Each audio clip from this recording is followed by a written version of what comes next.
touchbacks, second highest percentage in the NFL. Mark Higgs and Heath Sherman are back to receive for the Eagles. There's Higgs in his second year out of Kentucky. Sherman, a rookie out of Texas A&I. And Morton Anderson ready to put it in the air. Monday Night Football at the Superdome is underway. And a great kick, resulting in yet another touchback off the foot of Morton Anderson, who salutes himself as he comes off the field. And here come the Eagles out to the 20-yard line. Randall Cunningham, you know what he can do in the air. There are the numbers, 18 touchdowns and 12 interceptions. And on the ground, he is their second leading rusher and only 5 yards behind Anthony Toney, who along with Byers are the running backs. And, of course, they split Byers off times. Johnson and Carter, the wideouts. Quick is on injured reserve. Keith Jackson, the tight end. And the guys up front, in particular, the center, David Alexander, having a good year. Crowd gets noisy at the outset on first down, and there was movement up front, but no flags and next to no gain against, as we say, the #1 rushing defense in the league. The three-man front, Warren Wilkes and Jumpy Geathers, all veterans, great linebackers, and of course in particular the two guys on the outside, Ricky Jackson and Pat Swilling. Mills and Johnson inside. Massey is the rookie corner with Toy Cook on the other side. Atkins and Waymer, of course, the longtime corner, now a free safety. Second down, 9. That's Byers split to the left. They keep it on the ground. This is Anthony Toney, and Toney gets to the 22-yard line, and he is gang tackled. Sam Mills leading the charge. The fourth-year, 5'9", 225-pound linebacker out of Montclair State. You have to wonder how long Philadelphia will continue to try to go on the ground. Now pointed out #1 in the league against the rush. And here it's a swarming defense. Mills, the leading tackler, number 51. But it's also defense 27th against the pass. And here come the Eagles with the pass. And the Eagles without a huddle as Cunningham went right to the line, goes back to pass, and then has to run it out to the 26, short of the first down. Mills and Warren converge on the tackle, and so the Saints on the Eagles' first possession hold them, but there are 2 flags now down in the secondary, both coming at the end of the play. Ben Dreith is our referee tonight. Back judge throwing one of the flags. The Saints players all acting like it's against Philadelphia. And it's against New Orleans. Well, here's some guys that need a little lesson on what's being called. I think it's for too many men on the field, and if that's the case, it's created by the Eagles, who came to the line that time without a huddle, a la the Bengals. Ted Plum, the offensive coordinator, and Cunningham on the far side, and in a moment we'll get the call from Dreith. There are 2 flags down, so there could be 2 separate penalties here. We'll see. Well, if it's a 5-yard penalty, it won't give Philadelphia a first down. 12 men on the field on the defense. They decline the penalty. Fourth down. So 2 flags, both officials spotting the same. They decline the penalty. Why would they decline the penalty? It would bring up a 3rd and 3 situation. Well, that's what Cunningham wants to know right now. 12 men on the field defense. They're going to take the penalty. Yeah, I guess so. Third down. I mean, they had a 3rd and 8. If they accept the penalty, it brings up a 3rd and 3. How many choices do they get, I wonder? Yeah. Yeah, I think they probably called it right, and Ben maybe got just a little confused on it. Mm-hmm. I'm more inclined to agree with you, Frank. Ben Dreith's not the type of referee to give someone a second chance. He calls it pretty tight. So they, of course, accept the penalty, making it 3rd down and 3 now out of the 27-yard line. Cunningham, 4-man rush, steps out to his right and runs for the first down and is out of bounds at the 36-yard line, run out by Gene Atkins. And that time escaping the rusher, Frank Warren. And a little action on the far side with Atkins and Reichenbach getting into it for the moment. A very risky line stunt by the New Orleans Saints as they loop clear down to the inside. And I mean, that's a stunt that may work against a quarterback with without mobility. but it's not going to work. Randall Cunningham. Watch it for the right side of your screen. See the looping stunt to the inside? Well, there's absolutely no one out there. And that's just a guaranteed first down. Gene Atkins is in really no position at all to tackle Cunningham, short of him picking up a first down. First and 10, 36-yard line. Cunningham staying in the pocket, firing for the far side, and incomplete. Intended for the diving Chris Carter. Toy Cook with the coverage. Second and 10. Talked about the weakness of the New Orleans pass defense. They are 27th in the league coming into tonight, or rather after 14 games. They have given up a lot of big plays, and this has been a real puzzlement for head coach Jim Mora and his staff, because they do contain the run so well. They have a good pass rush. Key man there, of course, Pat Swilling, number 56, outstanding linebacker. But they're going to have to do something to contain Cunningham, not take it inside. You give him the outside, and he's going to ramble for the first down as he did a few moments ago. That's Keith Byers setting up in the slot left, and now back in the backfield alongside Tony from the 36-yard line. Here's Tony working off a block from Byers, but coming up to make the play is Vaughn Johnson, number 53, the fourth-year linebacker out of North Carolina State. Funny, Johnson and Mills don't get a lot of the publicity, but last night Jim Mora saying, hey, if either of these guys went to the Pro Bowl, they deserve it. Well, I know that there are vaunted groups of linebackers around the National Football League, and you know that they come to mind on different teams. The group in New York with Banks and Lawrence Taylor and Reasons, but Swilling, Jackson, Mills, and Johnson. But there's not a group of linebackers in this league any better than that four. Third and 9 from the 36.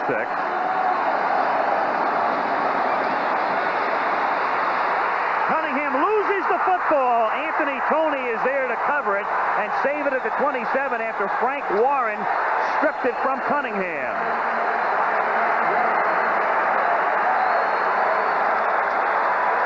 Well, it's another looping stunt by New Orleans. This one the exact opposite of the one they ran before and got caught. This time Warren from the inside loops around to the outside. There's Frank Warren in the down stance. He's the guy to the right of the screen. Watch him loop to the outside. See, he has two things there. He has pressure and he has contain. Cunningham can't go to the outside, and there comes the ball, and Anthony Tony in the right spot, and we've got a player down. You notice the difference there, though, guys? When he's outside, he has contain and pressure at the same time. And there's James Geathers, Jumpy Geathers, one of the Saint defensive linemen down on the field. And looking at the right knee, Geathers, of course, key man on the pass rush for the Saints. Let me go back and try to describe. Remember the last time when Cunningham, who was back here, got away? I can't seem to get the old telestrator to work here, guys. Having a mini malfunction. Why don't you go ahead and roll the tape? You see Frank Warren, he'll make contact with his guard right there. Now watch him loop to the outside. Well, and there's Cunningham, who started to the right, has to stop, come back to the inside. Boy, that's just an excellent play by Frank Warren and a good defensive call. Of course, that's the best way to defend Cunningham. Stay to the outside, make sure that if he's going to come anywhere, he's going to come up the middle, and either that or go with a spy. One man assigned to stay with him. It could be a secondary man, or could be a linebacker, and Jim Mora, the Saints coach, said they might consider that. They've worked on it. If they feel they have to go to it, they would definitely go to it. But Cunningham, there's no question about it. He offers you all kinds of problems, dropping back to pass. A moment ago, we saw him run for his 30th first down as he's up close to 500 yards in rushing. What a threat he is. Jumpy Geathers, and his specialty, ironically, on a play on which he gets injured, is recovering fumbles. He's recovered 5 of them this season. He was away from the end of that play, and apparently out for, we would surmise, at least tonight. And we'll get a report, of course, on Jumpy Geathers as he is assisted off the field. His place to be taken, in all likelihood, by their #1 draft choice, Wayne Martin, who's played about half the time anyway. New punter, this week's Eagle punter, Rick Booten Tootin, just signed during the week. Max Runniger is gone, and Tootin's first kick is a wobbly end-over-end kick, which is fair caught by Bobby Morse, a one-time Eagle at the 38-yard line, a 36-yard punt. New Orleans has the ball for the first time in the game when we come back to the Superdome. Cade, local kid, went to high school about 10 miles from the Superdome. attended the University of Mississippi, and now in his second consecutive start. Good week last week, 302 yards on just 15 completions.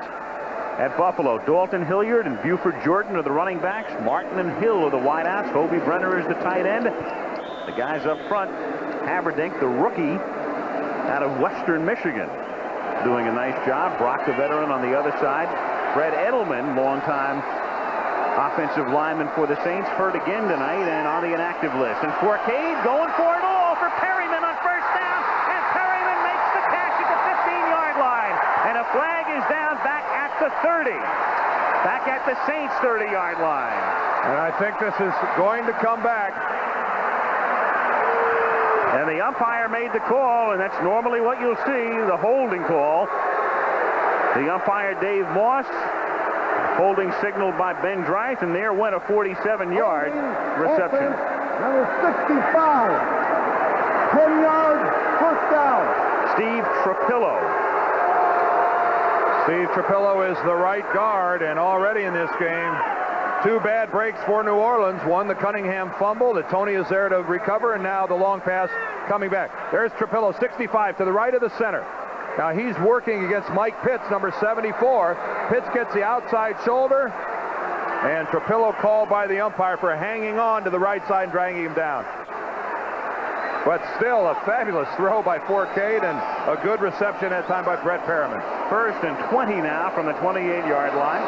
Early first quarter with no score. And here comes the pass rush if he throws. And Jordan gets stopped as he exits the backfield. Jerome Brown is right there to make the play. And let's take a look at this Eagle defense with the scintillating front four. White, Pitts, Brown, and Simmons. And then the linebackers, Joyner, Byron Evans, doing a very capable job in the middle, and Al Harris, the one-time Bear. The secondary, Jenkins, and Everett starts for Eric Allen. Waters and Hopkins are the safeties. Remember, Allen was horsing around the day before their game last week, sprained his ankle, missed half the Dallas game, and is not on the starting lineup tonight. Double tight end setup on 2nd and 20, and a one-handed grab by John Tice, who takes it out to the 43-yard line, about 5 yards shy of the first down. Byron Evans makes the tackle. I think that's the kind of a passing game that New Orleans is going to have to employ early. It's only a 3-step drop. See, there's the 1, the 2, the 3. Stop, get rid of it. That's the only way that they're going to defeat the pass rush of the Philadelphia Eagles, and that's a good call for Forcade, especially early in this game. Carl Smith, their offensive coordinator, that's the way to get it started. I don't think you can ask Forcade to stand back there for 5 seconds against maybe the best pass rush in the league. 3rd and 5 out of the shotgun with 4 receivers, 3 of them now on the right side, and they set it up the other way for Hilliard. He has to get to the 48 for the first down and gets to the 50. Stopped by Hogue and Brown. So they send Hill in motion, had 3 receivers coming out the right side, and as they love to do, they go over to Hilliard on the backside. Perfect call against the safety blitz, and perfectly executed by John Forcade. He's shown a lot of cool. We talked about his actions in Buffalo a week ago. He threw for 300 yards there. Here comes the pressure coming from the outside as Frizzell is right in his face, but the call was made. Perfect one to do it. He knew exactly where he had to go, and he gets the first down. That's Hilliard's 48th catch of the season, second on the club to Eric Martin. Double slot to the right. And on first down from midfield, the pass is lofted too high out of the reach of the 6'5" Hobie Brenner. 2nd and 10. For that time inside, Mike Pitts working against Steve Trapillo, exactly the same move, and it was equally as successful as it was the last time, only this time Trapillo dodged the holding call. This is a front four that plays it the old-fashioned way. Here it is again on the inside. Watch 74 against Trapillo. See, there's that same rip move, and Trapillo's holding on again for dear life. But this is that old-fashioned kind of front four for Philadelphia. In a passing situation, you feel a tenseness in the air. 2nd and 10. They have Hilliard as a wide receiver to the right. A flag goes down. The pass is intended for Perryman. It's well underthrown, and the flag at the outset of the play, and again it will be against New Orleans. And Philadelphia here will have the option of taking the play, an incomplete pass, and making it 3rd down and 10 or 2nd and 20. Frank, as you well know, and Al, both of you, a defensive line's worth. Hands, number 65 on the offense. Safety. Well, Guess who? Steve Trapillo again. A defensive line's worth isn't measured just in sacks. I mean, look what we've had so far. 2 holding calls already forced upon the Saints offensive line by this just tenacious group of Eagles up front. There's the right hand up on the face mask again of Mike Pitts. And you know, that's just one of those inadvertent things that happens and you find it up there, but boy, you got to get it down in a hurry. Of the 53 Eagles sacks, 39 of them have come from that front 4, and that's a remarkable number. Usually you look at a team and you see a Lawrence Taylor, you see an outside linebacker that leads in sacks. Not so here. 2nd and 20, and Dalton Hilliard takes it out to the 43-yard line after he was nearly stopped at the line of scrimmage. It's Byron Evans who makes the tackle. The ball will be spotted at the 43, and it will set up a 3rd down and 16. Dalton Hilliard, tremendous year, both rushing and receiving, and he's thrown 1 pass this season, and it would figure he completed it for a touchdown. And the New Orleans Saints in a situation so many Eagle opponents have found themselves in, and the Eagles with 52 takeaways, and they get a team in a situation like this, and then they just unloose this tremendous pass rush and sit back and pick it off. Either that or they swat it out of the quarterback's hand. They make their own turnover. 3rd down, 16, 4-man rush. Fourcade stays in the pocket and then throws it halfway to Bogalusa, intended for Brett Perriman, and New Orleans will have to punt. Halfway to where? Bogalusa. There's Bobby Hebert on the sidelines, who doing the best he can, but make no doubt about it, not the least bit happy that he's been demoted. A very odd year for Hebert. 15 touchdowns, 15 interceptions, but has been at odds with a lot of his wide receivers and very vocal on the field in the way he addresses them after they might make a mistake. It really hasn't put himself in great light with his teammates. Tommy Barnhart to kick a good deep kick. Anthony Edwards calls for a fair catch, and why in the world are you going to call for a fair catch on your 6-yard line? Well, the only reason is you get disoriented. You're not sure exactly where you are. Because otherwise you figure you're better off letting it bounce, and all of a sudden we've got another flag, and that's going to come back anyway. So they're going to get Edwards off the hook.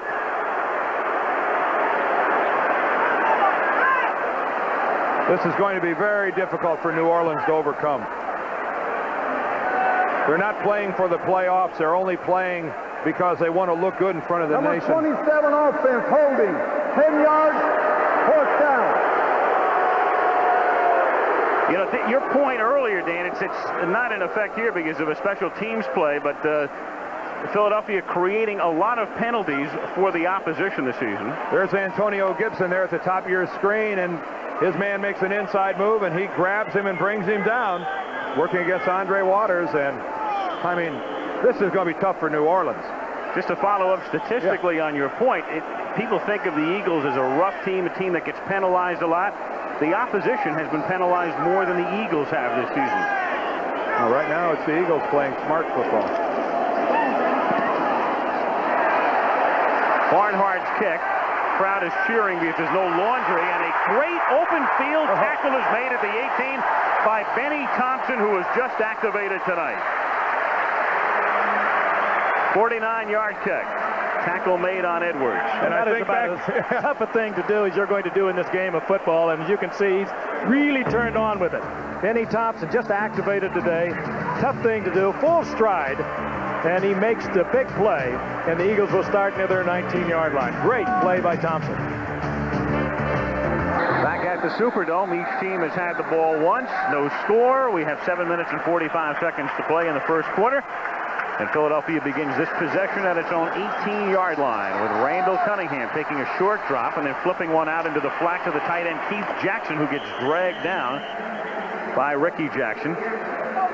And as far as the Saints are concerned, we mentioned they are #1 in rush defense. And you'll take a look here at the fact that New Orleans, in their last 11 games, has limited the opposition to under 100 yards. One shy of the record, the Rams with the fearsome foursome back in 1967, the Boston Patriots before they moved to Foxborough in '66, and the Chicago Bears among those with 10 or more games. So The Saints trying to write their name alongside the Rams tonight as Anthony Toney gets stopped for no gain. And if they keep that up, it will be a 12th consecutive game. And a moment ago, Keith Jackson, the Pro Bowl tight end for the Eagles, who has been hurt on and off all season, who came close to the first down a few moments ago, limped off the field. He's had knee problems, he's had back troubles, he's had an ankle problem, and he is now left, and they are working on him on the sidelines. They thought he was back to the top form. He caught 81 passes a year ago, and he caught 12 earlier in the season. Now he looks like he's ready to go, but you can see he's limping noticeably there. 3rd and 1 as they come up in a tight formation. And diving for a first down is Keith Myers, going over the top and taking it out to the 30. So a first down. Here comes Jackson back, and you can see that black stripe, that black tape across the Eagles' wings, and everybody, of course, mourning the loss of Doug Scoville, the Eagles' quarterback coach. The armbands worn by members of the coaching staff there. Doug Scoville, at the age of 62, dying of a heart attack a week ago Saturday. Ed Hughes, longtime assistant with the Bears, coming over to take Scoville's spot for the rest of the season. And he worked with Scoville when they were both with the 49ers under Dick Nolan a few years ago. A fake reverse on first down, and getting nowhere is Anthony Toney as Sam Mills comes in to break up the play for a 4-yard loss.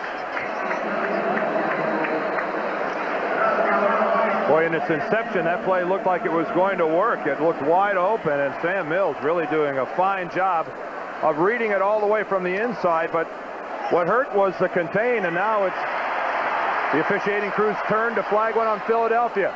Look at Pat Swilling, the way he's fighting off Keith Jackson, staying to the outside. Boy, and his forcing Toney back to the inside is what made that play happen. On the offense, illegal block. They declined the penalty. It's 2nd down. And they decline it because it means the play counts, and well, we saw 2nd down instead of 1st. Yeah, we saw it right there. It's Jackson working against Swilling. Just gave him a shove to the outside. You'll see it right here. Now he just gives him a push to the outside right in front of the official. That ought to get your flag. It's obvious, though, in watching the blocking technique, though, used by Keith Jackson, he's hurting. I mean, he's really not able to drive off that leg, at least not now. 2nd and 14 from the 26-yard line. Cunningham has to dart away again. And Randall has it stripped. Loose ball at the 36-yard line, and the Saints recover. Brett Maxey recovered, and Ricky Jackson was the man who stripped it.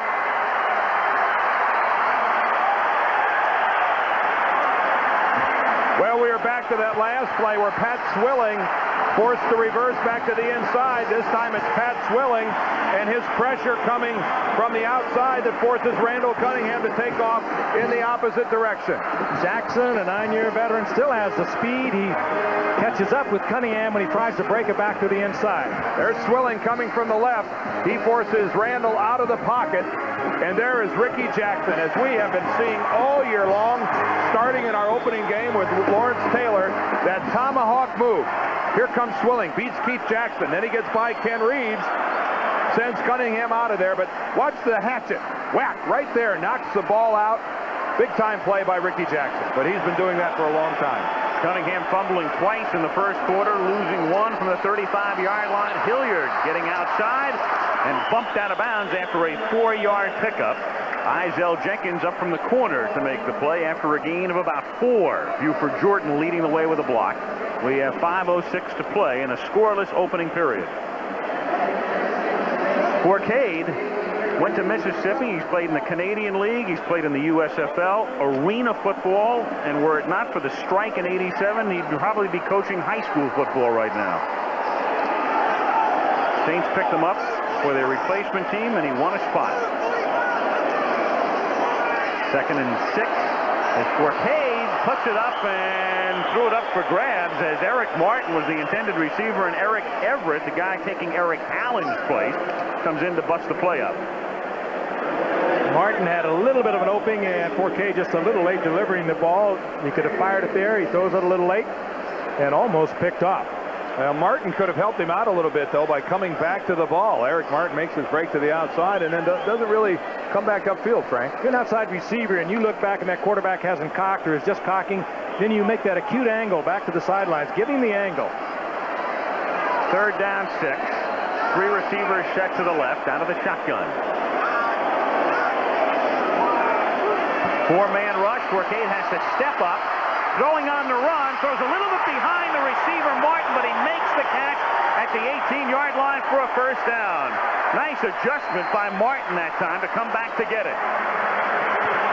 But this is another dimension that Forcade has brought to the Saints. Bobby Hebert, who really was not a scrambling quarterback. Forcade last week against the Bills was very successful in many of his completions, 15 of 27 last week. He rolled out of the pocket just like he did there. Saved himself, stayed alive, found his receiver, and got the 1st down. That is maybe not the most beautiful of catches, but that's as quality a catch as we will see all season long that time by Eric Martin. 13-yard pickup. Double wing to the left. As Forcade lost one, the catch is made by Brenner, and he pays the price immediately, going nowhere. Al Harris with the coverage for a loss of 1, or close to no gain, as though spotted at about the 18-yard line. Kobe Brenner, 9th year out of the University of Southern California. One of the ironies of this game, Forcade replacing Bobby Hebert last week as a starter, and their careers paralleling. Forcade took a long time to get here. He went to the Canadian Football League, Arena Football, USFL, but they played against each other in a state championship high school game here. And Bobby Hebert went to South Lafourche, and meanwhile Forcade went to Archbishop Shaw High School, and years ago they went up against each other as high school players. 2nd and 10. Forcade throwing, great pack, and a touchdown, Eric Martin.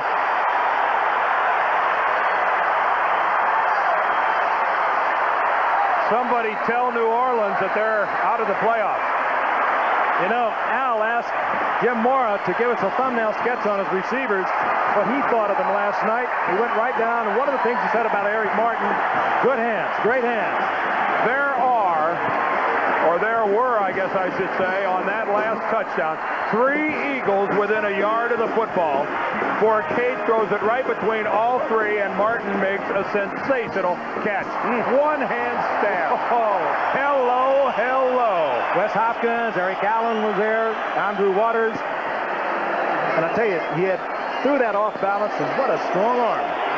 Morton Anderson boots it through, and so after the Cunningham fumble, they take over at the 35. Martin makes 2 brilliant catches on the drive, and New Orleans leads it 7-0.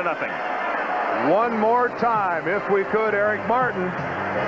Boy, that's just as good as it gets, and New Orleans has overcome a lot of mistakes to get on the scoreboard first. Forcade knows he's there, can't step into it, and still strong arms it to Eric Martin. Look at that. Look at that. Nice job freezing that, guys. I mean, that's not easy to do. Morton Anderson, whose first kickoff resulted in a touchback, this time puts it down to the 5-yard line. Mark Higgs gets buried at the 9. And Bobby Morse, the one-time Eagle, special teams demon, comes down to make the tackle. 3:12 to play in the opening quarter. Cunningham and the Eagles trailing 7-0. After they nearly self-destructed on their first drive, incurring 30 yards worth of penalties, they pick up a fumble by Cunningham, exploit that, going 35 yards, lead 7-0, and the Eagles now on a quick little pass out in the flat to Ron Johnson, who gets belted and pushed back from the 12.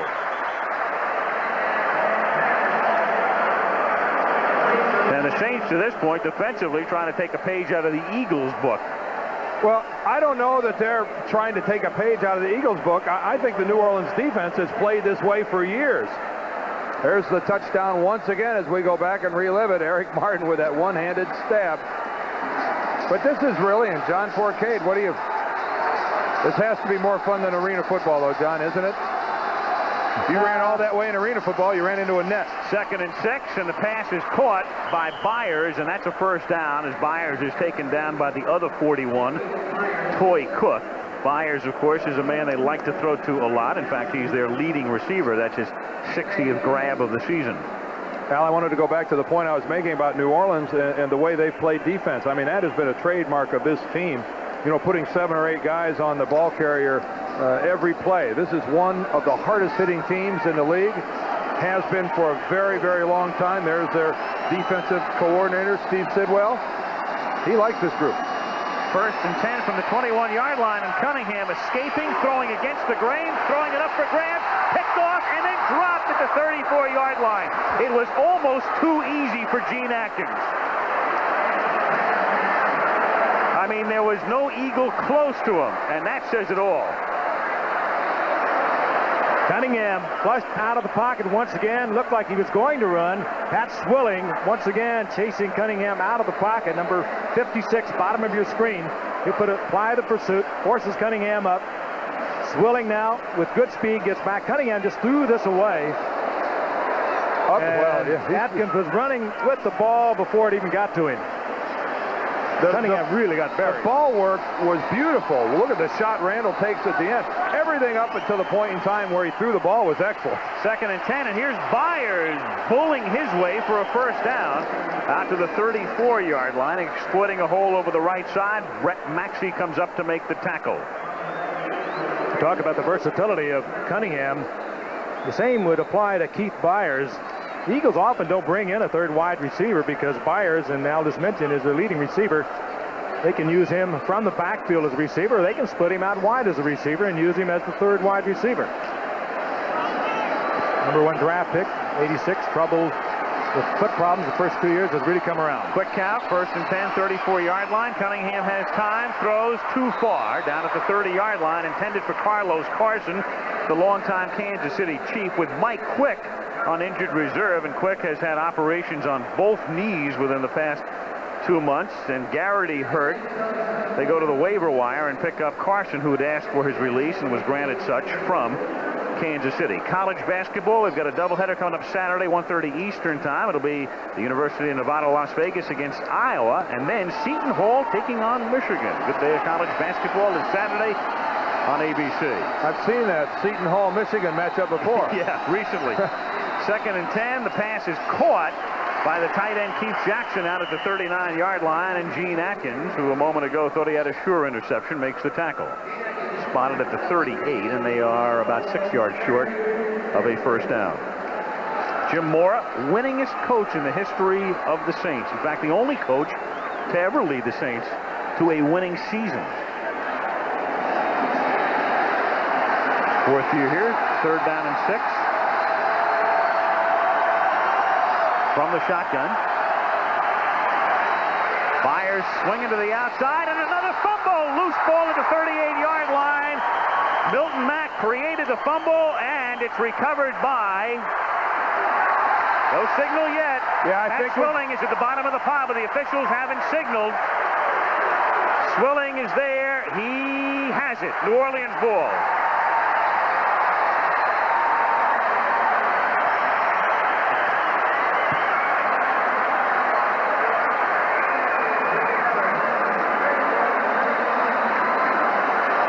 It's the play every team in the league runs out of the shotgun formation, that underneath handoff, and this really looked like a wide open play. I thought Keith Byers was going to get the 1st down. Look how wide open it is out here. His offensive lineman, Mike Shadd, out in front was tripped up and didn't get there, and then Milton Mack, number 24, pops the ball out. And Atkins and Swilling both scrambling for it. And it's Atkins who actually winds up with the ball. The same man who blew the easy interception, getting credit for the fumble recovery at the 38-yard line.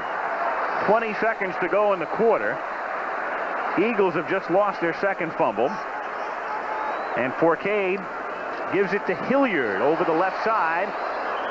And Hilliard gets pushed all the way back after his forward progress had taken him to the 35-yard line. Byron Evans gets credit for the tackle, and the clock will tick down and end the quarter as we take another look at Byers' fumble.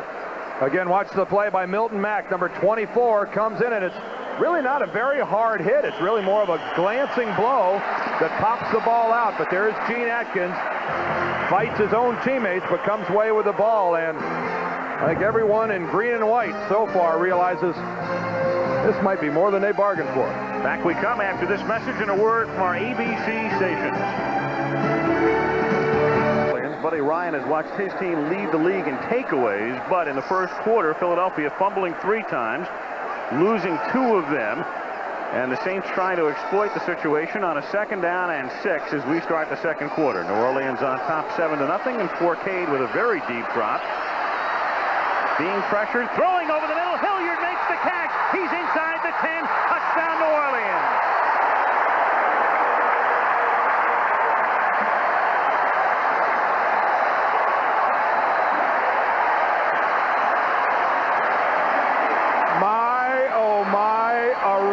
Football must seem like a long time ago to John Forcade. Oh, we talked about his ability to scramble. You know what this is, Frank? This is a screen pass that doesn't materialize. The Eagles are all over the screen, and Forcade innovates. His player, Dalton Hilliard, stays alive, and somehow Forcade finds it. Forcade the holder on the extra point. And Anderson splits the uprights, and it's 14-0 Saints, who have nothing at stake. The Eagles, of course, with a lot at stake. 4 touchdowns now for this youngster in what, 5 quarters plus? 2 against the Bills. Let's watch him again. What pointed out, screen attempt. There's the screen. You see the top of the screen? John sees it's blown. The Eagles are right in the middle of it, and somehow he stays alive and gets a lot of help from number 21, Dalton Hilliard.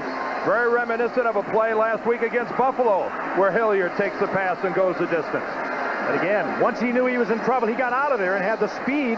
There it is right there. He knows he's got to get out. A lot of composure, looks downfield, finds Hilliard, and Hilliard, who had a 54-yard touchdown pass from him last week up in Buffalo, takes it in.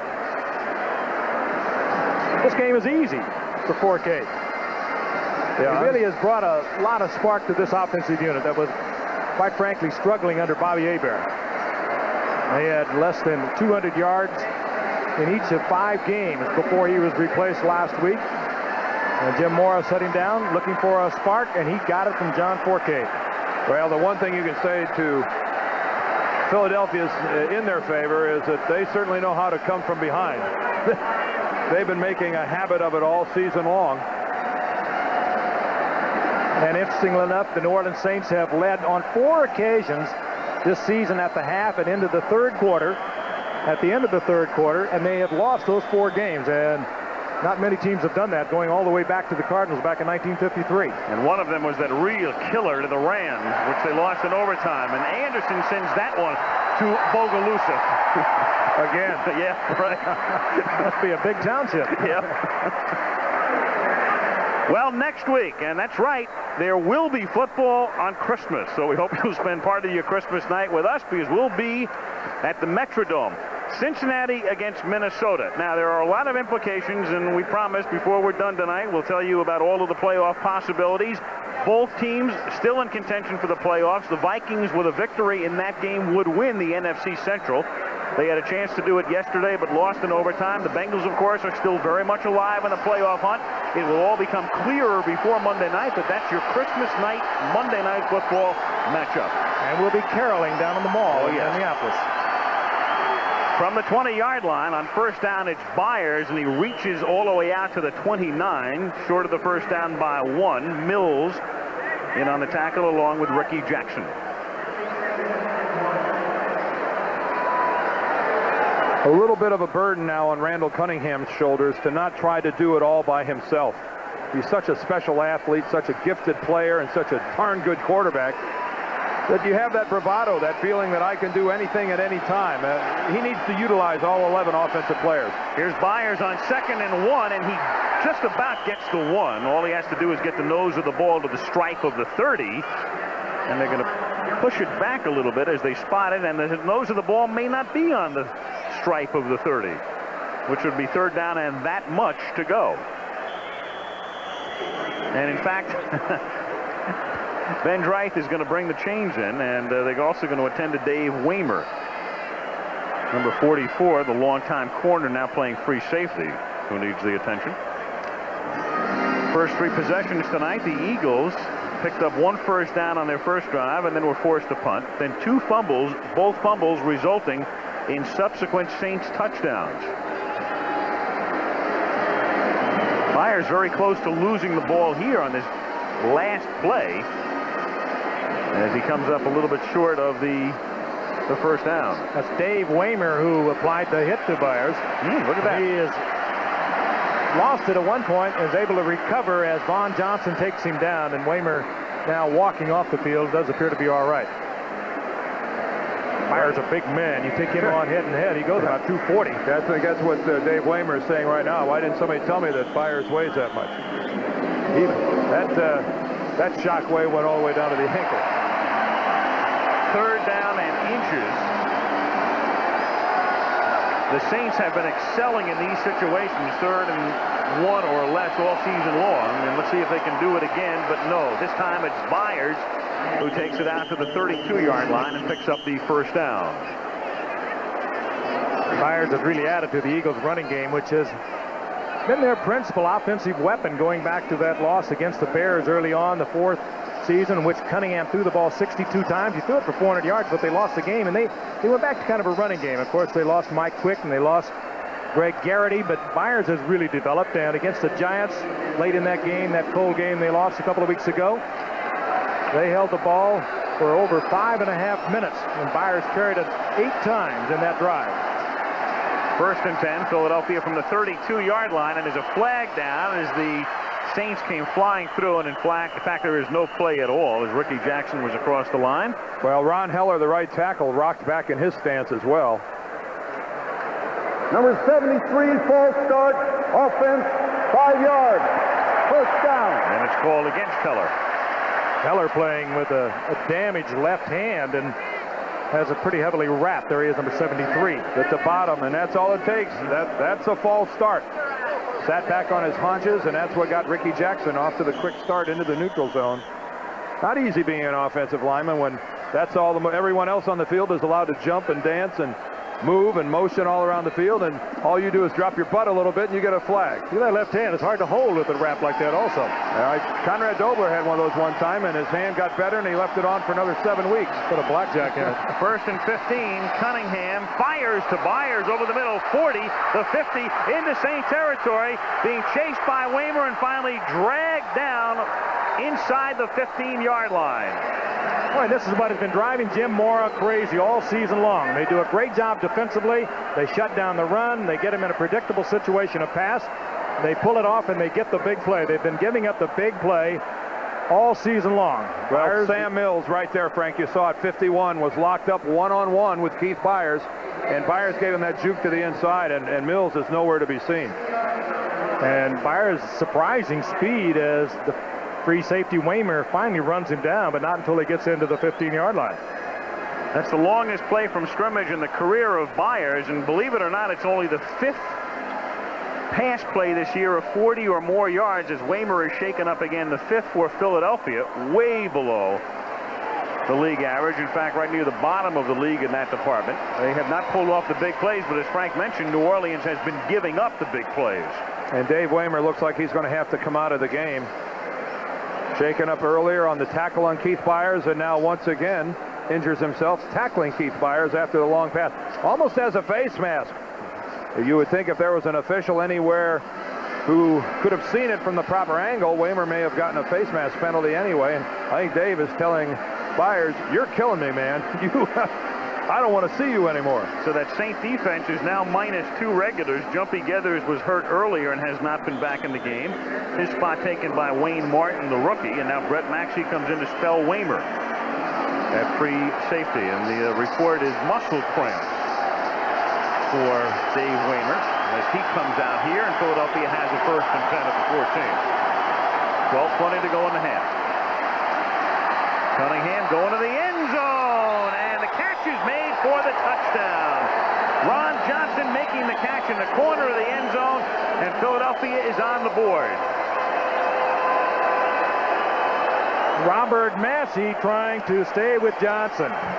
And the Eagles use this play so effectively, a little fade into the corner of the end zone when they get down close. Chris Carter has made a great season out of it. He's caught 4 against Dallas this way, and Cunningham has a great touch for this play. Angling away from the defender, in this case, Massey's trying to catch up, and Cunningham was perfect with it. I really was looking for the flag. I thought Massey was going to get called for interference as he hits Johnson with the left hand, but boy, what a throw by Randall Cunningham. Almost a jump pass. Roger Ruzek's extra point is good. That is Johnson's 17th catch of the season and his first touchdown. The wide receiver out of Long Beach State, and so the 60-yard pass to Byers, and then the 13-yard Cunningham to Johnson completion. And just like that, Philadelphia halves the lead. The receiver is and the defender is at such a disadvantage on this. The defender trying to get into the play, and Cunningham just laid it in perfectly. Dan Dierdorf, 14-7 in favor of the Saints, with Philadelphia to kick off, and Roger Ruzek to put it in the air for the Eagles. Ruzek, their third place kicker this season, and tonight they go to their fourth punter. And Ruzek's kick is taken at the 4 by Paul Frazier, who brings it back out to the 20-yard line, and the Saints will set up shop there. Britt Hager comes down to make the tackle, and John Forcade will lead him out with 12 minutes and 5 seconds to go in the half. Interesting little thing here in our never-ending effort to continue to enlighten you. The Saints, as you can see, have been ahead 57% of the time this season, tied about a quarter of the time, behind less than a fifth of the time this year, and there are the NFL averages at the bottom, and that's a team that's 7-7. So what it tells you, and Frank touched on it before, they've had the leads. They're used to having the lead at the half, at the end of 3, but they're only 7-7, and they've been subject to the teams coming from behind on them. It'll make a coach take up a different profession. Usually forced to take up another profession. Yeah, 1st and 10, and Forcade is in the grasp, and Jerome Brown. Well, Jerome Brown got everybody. After Forcade, he was going after Ben Dreith. There was no one left. 2 Saints go down on the way to the quarterback, and the old adage, I guess, is a man not to be denied, and that's Jerome Brown. Just watch him in the middle of your screen. Number 99 is going against Jim Dombrowski, the guard.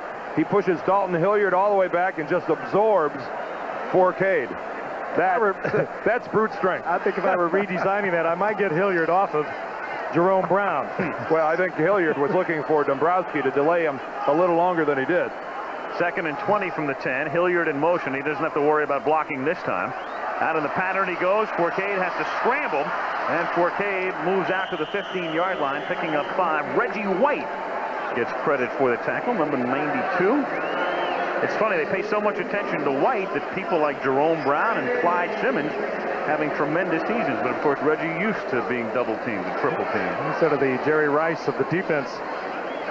Well, I guess it's a twosome. It's either Reggie White or it's Keith Millard that most people argue back and forth who's the most dominant defensive lineman in the game. I know one thing. I don't know if there's anyone in this game capable of single-handedly blocking Reggie White. 3rd and 15 out of the gun. Play clock down to 4. And Forcade fires to Martin over the middle and through his hands. And so Martin, who made those 2 fabulous catches on the one drive, had it right there, would have had the first down, and instead they punt. Over the middle and through his hands to Jim Moore's doghouse we go. Well, we have seen some strong arming tonight. Randall Cunningham a moment ago off balance fired one. Forcade really had smoke on this one.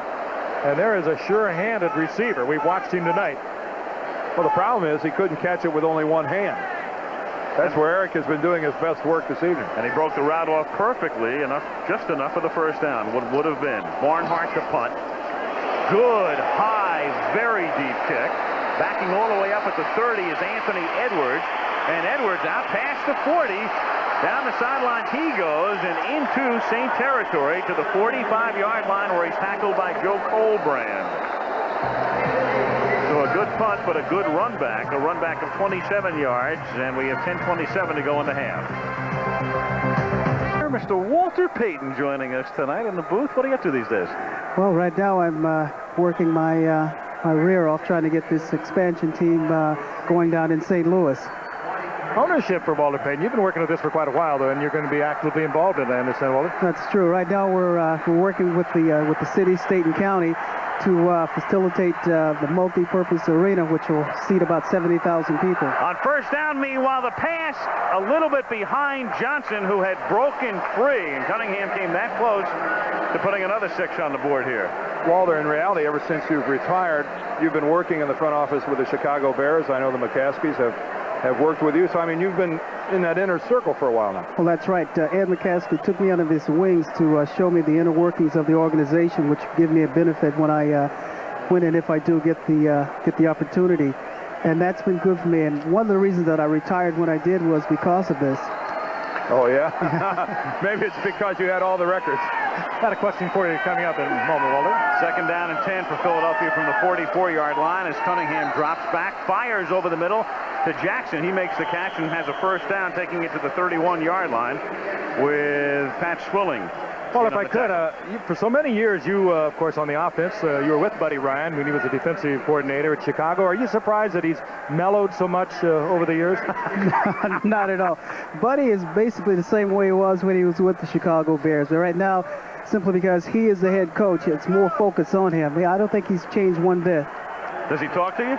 Yeah, Buddy, I saw him prior to the game, and he gave me a hug and a kiss. I don't know what to say about it. He's going to hug and kiss Dan, and he couldn't get to him. From the 32-yard line, the pass overthrown intended for Keith Jackson. How about this quarterback, Randall Cunningham? We've talked so much about him. He's of course, one of the great superstars. But have you ever seen anything quite like it, Walter? You know what? The first time I had an opportunity to see him play in person was when they played Chicago in the Fog Bowl. And I tell you what, I looked at the way he handled himself, the way he passed the ball, and how he hit his receivers. And if it hadn't been a foggy day, I think the score would have been a little bit different. Sweetness, you're looking great. Thanks for the visit. Thank Good you. luck in St. Louis, Walter. Second and 10 as Cunningham goes back to throw, under pressure, chased, still looking and going the other way, and incomplete, intended eventually for Anthony Toney, who in the playbook was probably choice number 5. So it'll be third down and 10 at the 32-yard line. 14-7 is the score in favor of the Saints. Does Peyton not look like he could walk right out there and do it all over again? Oh, yeah.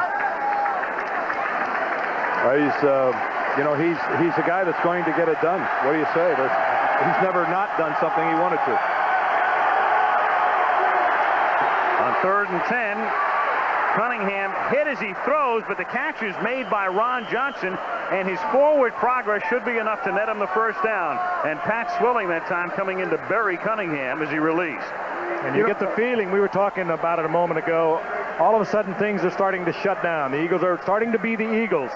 Screw it down just a little tighter in each play. Every quarterback in the league can throw the ball with a lot of zip on it when he steps into it. There aren't many that can throw the ball as they're falling backwards the way Randall Cunningham can. I mean, he doesn't even get a chance to step forward. Swilling is throwing all technique out the window, and yet this ball doesn't even have an arc on it. I mean, it comes flying in there like that. He's very, very gifted. First and 10 from the 21-yard line as Cunningham fires, and Byers does a great job of staying inbounds, getting both feet down, and a first and goal at the 8. And you can repeat that again, Dan, if you will. The same thing. Same thing. Off balance, just drilled it. Hear it again. You won't find many quarterbacks with that kind of strength, just whipping it. Again, no step, no chance to step forward, no classic technique. It is nothing more than just having a SAM missile, whatever you want to call it. It's very unique. Very, very few people that have ever had an opportunity to play this game have had a gun like Randall Cunningham. First and goal at the 8. 8:38 to play in the half, and the Eagles are going to take a timeout. And you talked about the gun, Dan. I don't think there has ever been a quarterback that can run the football like Randall Cunningham. Buddy Ryan has characterized him as the best runner in the game today. Who's to say? I guess that means he must be pretty good then. I guess. See, who dad gonna beat them Saints is the fabled phrase down here, and has been since '87. So right now the Eagles trying to beat them Saints, but they trail by 7. They have a first and goal at the 8-yard line. 8:38 to go in the half. Cunningham will run it. And out of bounds at the 4-yard line, and paying the price after Toy Cook made the tackle is Robert Massey. And one of the Saints still down on the ground. That's Massey. Boy, did you see the shot Randall took at his initial tackler? And Massey down, gets back up, and now Toy Cook is still down. So we had multiple Saints on the ground. Just a scramble to the right by Randall. He doesn't delay much. He pulls it down. But watch Randall with the left hand. Watch him take a pretty good shot right here. That's Cook. An attempt to stiff arm him and get out of the way, and actually looked like Massey was the player that came up and hit Cook. And both Massey and Cook get up, and each pays the price. And again, Waymer was shaken up before and had to come out. I will guarantee you that more defensive players get hurt after being hit by their own guys than they ever do get hurt hitting an offensive player. There's Waymer. He is back in the game. Milton Mack now comes in, and Cook comes out slowly. There's Mack, number 24, as the Eagles have a second down and goal at the 4-yard line.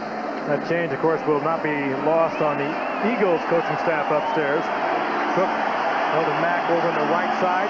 They've got Carter with Mack now on the left side here, and they love to throw that fade pattern to Carter. Cunningham looked that way, now he goes the other way, and he throws that one out of the end zone.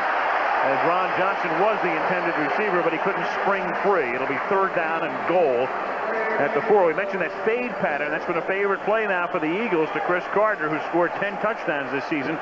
7 on that same type of play.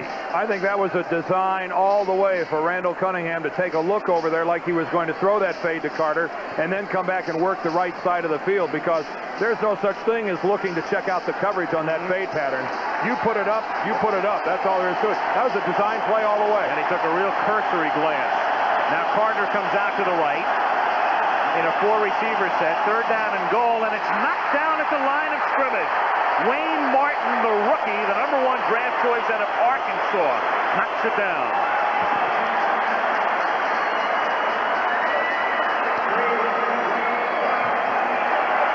So 4th down, and Ruzek comes in to attempt a field goal. Cunningham just trying to time one out to Byers. Byers had just made his cut, and that was batted away. Matt Cavanaugh to hold. Last week, they faked the field goal, and he threw to Carter for a touchdown. This is a 21-yard attempt. And Ruzek boots it through. The former Cowboy adding 3 and drawing Philadelphia as a flag goes down, temporarily drawing Philadelphia within 4. And that flag way after the play.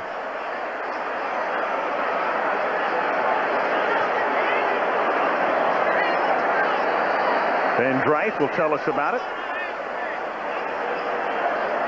And it's either roughing or running into the kicker. Now that can't be on the player that slid in at the feet. In either event, it's half the distance to the goal line if Philadelphia wants to take the points off the board. Running into the kicker, the back leg of the kicker. Oh, Ben. Well, here's an interesting choice now for Philadelphia. Do they want the 3, or do they want a 4th and goal from the 2-yard line? That's their option here. Yeah, I just want you to watch this. Look at the top of your screen. Number 37 coming slash. Oh, that's beyond belief. Yep. I must be missing something. Ruzek ought to get an Academy Award for it. Right out of Stanislavski. He puts on quite an act of probably screaming in pain. Well, meanwhile, the Eagles apparently are going to accept the penalty. They can take the 3 points, or they can have a 4th and goal, and it's still being discussed apparently. So what's Ryan going to do here? Benny Thompson has to be in a state of disbelief that he drew this penalty.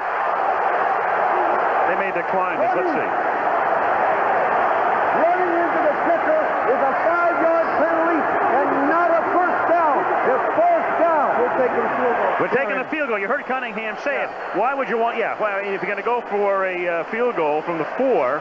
What Ben is saying, that running into the kicker is 5. Right, exactly. Roughing the kicker is 15. Well, exactly. But at this point, you're talking half the distance to the goal line anyway. That's the key. I mean, it can only be a 2-yard penalty in either case. It would go from the 4 to the 2. Oh, sure. I mean, the only good news in this whole scenario is that absolutely horrible call ends up not being a factor here. I mean, how do you call that running into the kicker? Now here it is again. That's Benny Thompson, blocked to the ground, by the way, by a member of the Philadelphia Eagles, and his helmet touches a leg. Oh, come on. Ruzek doesn't even know he's been hit until he looks down and sees someone there. And he immediately goes into a painful scream. Well, it doesn't matter, as it turns out. No. That is the good news. It wouldn't have any impact. So a 4-point lead as the Eagles get set to... Did Ben Dratt used to be a kicker? 14-10 New Orleans, and we can tell you that Wednesday night something's happening on ABC with growing pains. Head of the class, Doogie Howser, MD, Anything But Love and China Beach. The best way to spend Wednesday there is a look at the lineup here on ABC.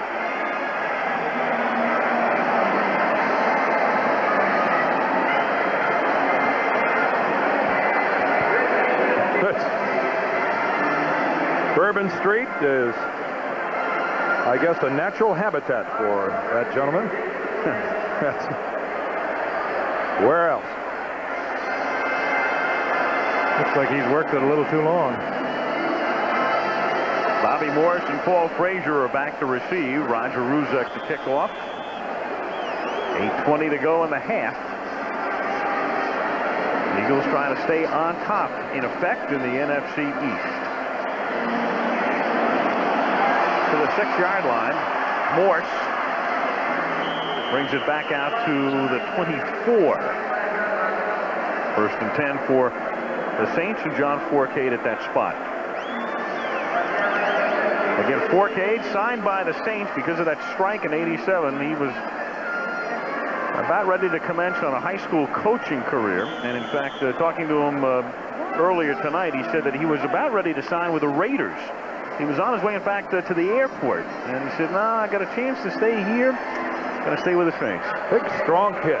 Not real tall, but very heavily built. 220 pounds plus, and a lot of it is muscle. Actually had him back in 1986 for a while. From the 24-yard line, here's Dalton Hilliard, who picks up 2 yards. Out to the 26, and it will be 2nd down and 8. You have him listed on the program as 6'1" and 208, and what did he say to you, Dan? Yeah, I sized him up on the sidelines. Yeah, I took one. I said 208, no way. I said, what do you think? What do you think, John? 220? He goes, yeah, 220. Tell him 220. 2.8. That's an earlobe. So I think he admitted to 220 far too quickly. He might be in the deuce and a quarter range. Very cocky, very confident when he steps into the huddle. That's been a reputation that's followed him all the way from Ole Miss. 2nd and 8. Here's Hilliard again, and Hilliard runs into his own man and is thrown for a loss of a yard as he runs right up the bat of Joel Hilgenberg, the center. I think Reggie White gets an assist there. I think these Eagle defensive linemen are doing more than their load. Reggie White that time takes down a blocker, throws him into Hilliard, and knocks down Hilliard. 3rd and 9 from the 25-yard line. As Fourcade comes up in the shotgun. 3 receivers set out to the right, 1 to the left. And Hayward in the backfield to stay in the block. The 265-pound fullback White almost jumped, but is able to hold back, and then the pass is dropped, and it's Eric Martin again. And again, it was Martin making those 2 sensational catches, and he's followed that up with 2 drops on what would have been 1st downs. Well, that's a guaranteed 1st down for New Orleans. And Fourcade took a lot off this. Martin working against Jenkins. Just right in the hands as Frizzell was there defensively. Tommy Barnhart to punt. Anthony Edwards back to receive at the Philadelphia 30.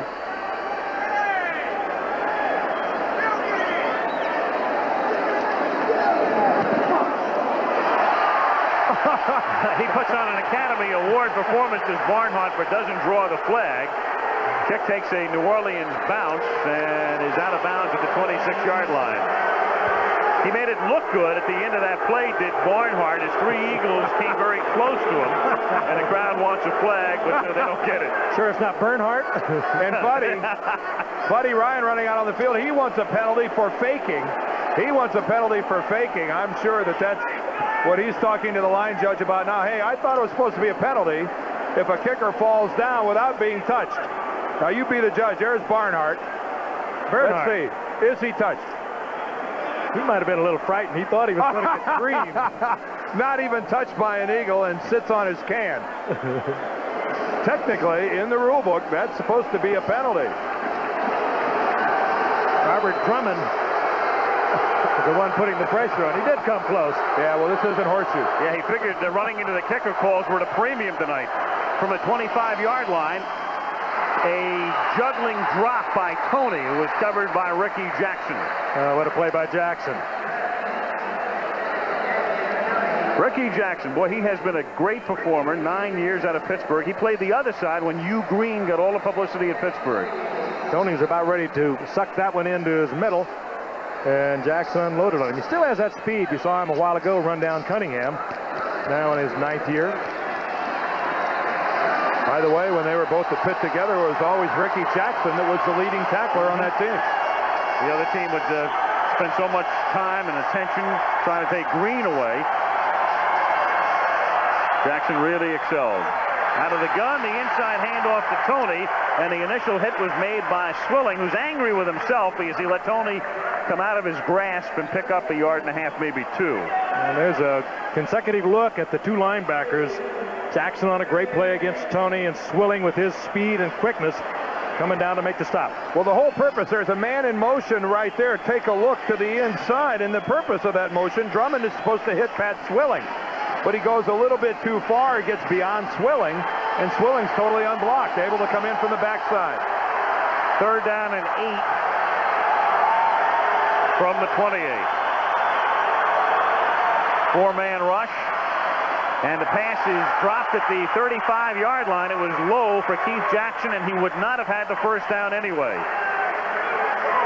A good defensive team will always keep you in the ball game. And after the last couple of series where momentum has really switched to the side of the Philadelphia Eagles, the Saints defensive team comes up with a good series. That's a nice effort by Keith Jackson, but the ball low, down on the ground. But New Orleans, when they needed to get it back, their defense did it for him. Atkins pressure on Jackson. Jackson would not have had that first down with the completion. Rick Tootin to punt. Bobby Morris to receive at the 30-yard line. It's a low line drive kick, but it's angled away, and then it takes a New Orleans bounce and is down at the 41-yard line. So the Saints will have it there with 5 minutes and 31 seconds remaining in the half. Tootin, this week's punter of the week in Philadelphia. How many have they gone through? Well, they had Runiger recently, then Telchik, of course, is hurt, and then Randall Cunningham, of course, comes in for the 91-yarders. And he might be the best. Yep. An exchange of 53 yards. An exchange of Christmas greetings there between Gene Atkins and his good friend Keith Jackson from Philadelphia. A very articulate and enjoyable young man is Keith Jackson. I remember talking to him last year one time. At the 41-yard line, 1st and 10 New Orleans. Lonzel Hill has not caught a pass with the man in motion. A little swing out into the flat. That's Paul Frazier for a couple. He's a rookie out of northwestern Louisiana. Izell Jenkins makes the tackle. Looking ahead now, the Saints have all of their timeouts remaining. We have 5:17 to play in the half. Good open field tackle that time by Jenkins. You know, it's one of those things that just doesn't, it kind of gets swept along, but how often do you see a cornerback and he misses that tackle and it ends up being, instead of an 8-yard play, an 18-yard play. A good open field tackler is Izell Jenkins. At the 43-yard line, 2nd down and 8. Under 5 minutes to go in the half. 14-10 Saints.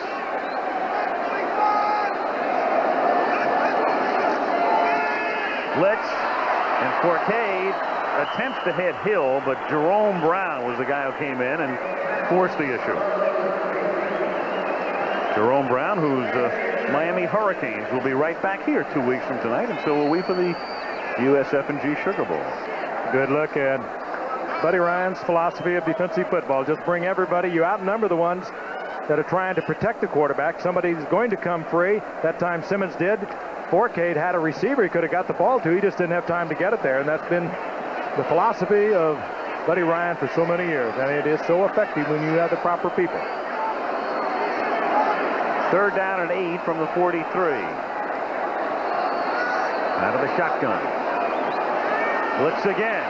Forcade under pressure. Going deep for Perryman. Was wide open, but the pass was terrible, and Eric Everett intercepts it. And Everett gets tackled out at the 38-yard line, and there's a penalty marker back down at the 33 of New Orleans for a face mask call against New Orleans. Well, it's typical Eagle football as they really come with the all-out blitz. Not only in a 4-man line, but they're going to blitz 3 people at the same time. So Forcade has no chance to sit back and hold the ball, and he just miscommunicates with Perryman. Perryman goes to the inside. Number 65 on the offense, grab the face mask, hold the man down. They decline the penalty, and it's 1st down. Well, Steve Trapillo again having his problems up front. You said something at the start of the telecast, Dan, that Forcade has never seen anything quite like this, and this is what he's never seen. Here is a full, all-out Philadelphia Eagle blitz. He's got a man open at this point, but he also knows he's about to get creamed. Well, that's Trapillo that time just hauling down Mike Pitts, number 74. You could see it there from the backside. He just dragged him to the ground. From the 38-yard line on 1st and 10, Cunningham going deep for Johnson. Far too deep, and this time Atkins intercepts it. Down he goes at the 14 initially, and then officially back at about the 10. And we've got another injured St. Al.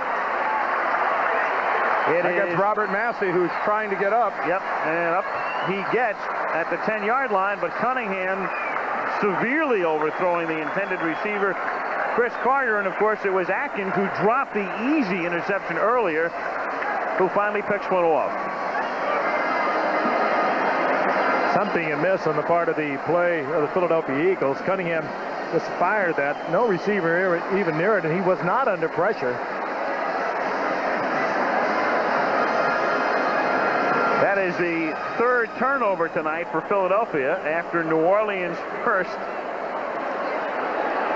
2nd quarter has hardly been a Picasso. And the 1st quarter was just excellent. Well, especially if you were a Saints fan. Well, I mean, good quality play by both teams. Right. From the 13-yard line on 1st down, it's Buford Jordan down to the 17 with the clock ticking down to about the 4-minute mark here at the Superdome in New Orleans.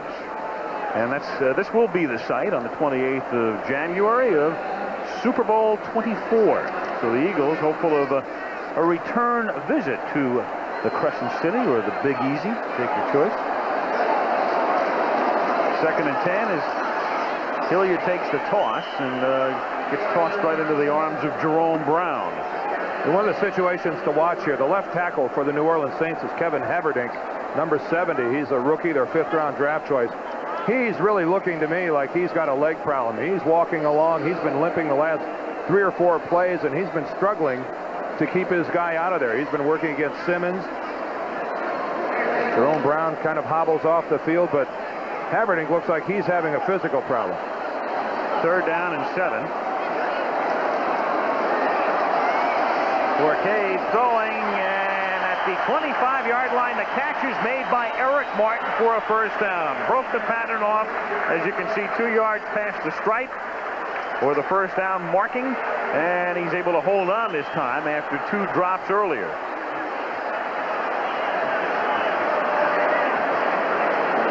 Take a look again at Martin. He knows exactly where he has to go to pick up the 1st down, working against Jenkins. And he angles back to the sidelines and away from Jenkins. And Forcade strong arms it into him. One thing in watching this 1st half, it's obvious to all of us now why Jim Mora made a change. John Forcade can play this game. 1st and 10 at the 25. Again, the Saints have all of their timeouts left. Forcade gets a block as he takes off, looking for the 1st down, and has it. He's out of bounds at the 37. And the crowd, they love him anyway. He's a hometown kid. And especially so after a play like that. Mora was looking for a spark for his offense, and he found one in John Forcade. Big game against Buffalo in the snow. Last week, a couple of touchdown passes. First 300-yard game since they had midseason in 1987. And he's coming right back with another big game. Well, he's going to get a block downfield that's really going to allow him to pick up the first down. I think John Tice, the tight end, comes back and really makes the block that allows Forcade to get that first down yardage. At the 37-yard line. Forcade almost lost the football, and then the next thing you know, slides out to the 43 and turns what could have been a loss or a fumble into a 6-yard gain. I think he ran out of petrol at that point. Yeah. A couple of scrambles, you can see that mouth is open. It's one of those deals where it looks like he's trying to throw the ball, but it's super glued to his hand. And he's working on that clock now. He's going to have to catch his breath and get this play off. Picks it up from the sidelines. It's second down and a short 4. But when you've got the lead, you don't have to hurry. I mean, the most important thing here is that Forcade is settled in enough that he doesn't make an error. Second and 4 at the 43. Forcade throwing it. Perriman making the catch in Philadelphia territory, and Perriman takes it to the 30 for a first down as we go down to the 2-minute warning. Andre Waters makes the tackle. And Forcade looks rattled. He shakes out the cobwebs here. He'll get a free timeout at the 2-minute break. Perriman with a catch. They have all of their timeouts remaining and a 4-point lead at the 2-minute warning. Come to the Superdome with 2 minutes to play in the half. Saints have all of their timeouts. Forcade went over to the sidelines at the 2-minute warning and the administered smelling salts. I'll tell you, he had 2 wild scrambles, and when he got back to the huddle, he couldn't take a breath. He had to call the play, had to come to the line of scrimmage, and he fired that completion to Perriman, and he was exhausted. And you saw our halftime menu coming up. Bo Schembechler will visit with him. New Orleans has it at the 31. They lead by 4. And here's Hilliard swinging to the outside, but not going anywhere. Andre Waters is the first to form the greeting party. Of course, the Saints are already well within field goal range when you've got Morton Anderson on your bench. Saints have also, with the starting of John Forcade, been working a young receiver out of Miami, Brett Perriman, who had a big game against Buffalo last week, his career high for receptions and yardage, and he seems to team very well with John Forcade. He is the speed represented by the New Orleans receivers. Second down and 12 after a 2-yard loss from the 33-yard line. Heavy pressure, and Forcade gets spun down and is very fortunate he held on to the football. Seth Joyner coming in on the blitz. Yeah, you don't need smelling salts. The Eagles are more than willing to administer a little medicine of their own. And they just took him out of Morton Anderson's field goal range as well. They almost took John Forcade out of his underwear. There's Anderson, who right now would be looking at a 57-yard attempt. At the 40-yard line, it's third down and 19. His career best, Morton Anderson, 55 yards, so he would have to set a personal high, at least if they went from this point. Third and 19, clock ticking down to 52 seconds. Here comes the blitz again. Rush again. They send 6. Forcade steps up, going deep into the end zone. Contact is made, and they say it's incidental. Mike Jones and Eric Everett got tangled up, no flag.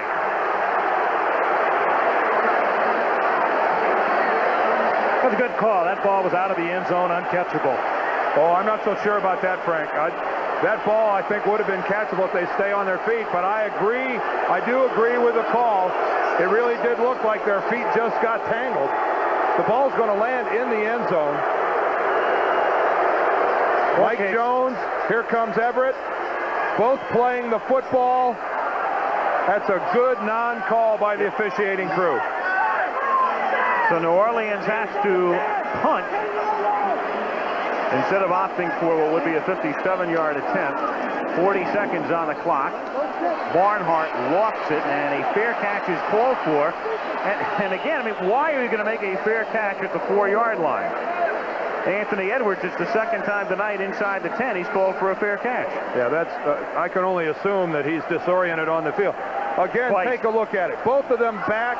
Actually, it's Jones that comes in and initiates the contact, but you can see the ball landing in the back of the end zone. But still, both guys trying to make a play on the football. If there would have been any flag thrown there at all, it would have been offensive interference against Jones. But I think it's a good non-call. And no complaints about it either. I don't think it was catchable, frankly. And that factored into it also. So it's 14-10, and that's the way it figures to wind up, unless the Saints want to take their timeouts defensively. Now, New Orleans has an interesting option here. They can stop them on first down. They have all 3 timeouts left. And meanwhile, Cunningham is in the end zone and in the grasp. A safety. Frank Warren gets credit for the safety. And so Philadelphia calls for a fair catch inside the 5, and then Cunningham gets tackled in the end zone for a safety. Well, Randall Cunningham, he just gets passed by his offensive line. They are just blown off the ball. Frank Warren just takes number 65, Ron Solt, and just throws him all the way back beyond Randall Cunningham. Randall didn't have a chance. And he did the wise thing. He pulled this thing down. He took the 2 points. He could have thrown that up and perhaps cost 6. Give Frank Warren credit. But the Eagles sure made it easy for New Orleans there. And the Saints have 3 timeouts remaining, and Philadelphia will have to put the ball in play from their own 20-yard line. So it could be that New Orleans, with the 3 timeouts, could get some more.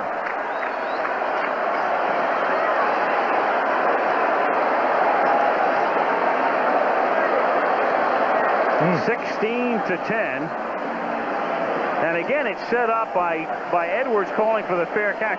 The deal is, I mean, why would you call for a fair catch, as we pointed out, inside the 10? You might as well let it bounce, hope it goes into the end zone. It's also a risky call, going with a straight drop-back pass. You would expect maybe some movement out of the pocket, something where Randall Cunningham would have more vision, something that he would maybe stretch the defense. Here's the free kick, and they're going to use Cunningham, and this time not nearly the type that netted him 91 against New York. A free kick. It is caught by Rod Harris, and he takes it to the Philadelphia 48, and they have all of their timeouts. Not that they'll have time to use them because there's only 21 ticks to the clock left.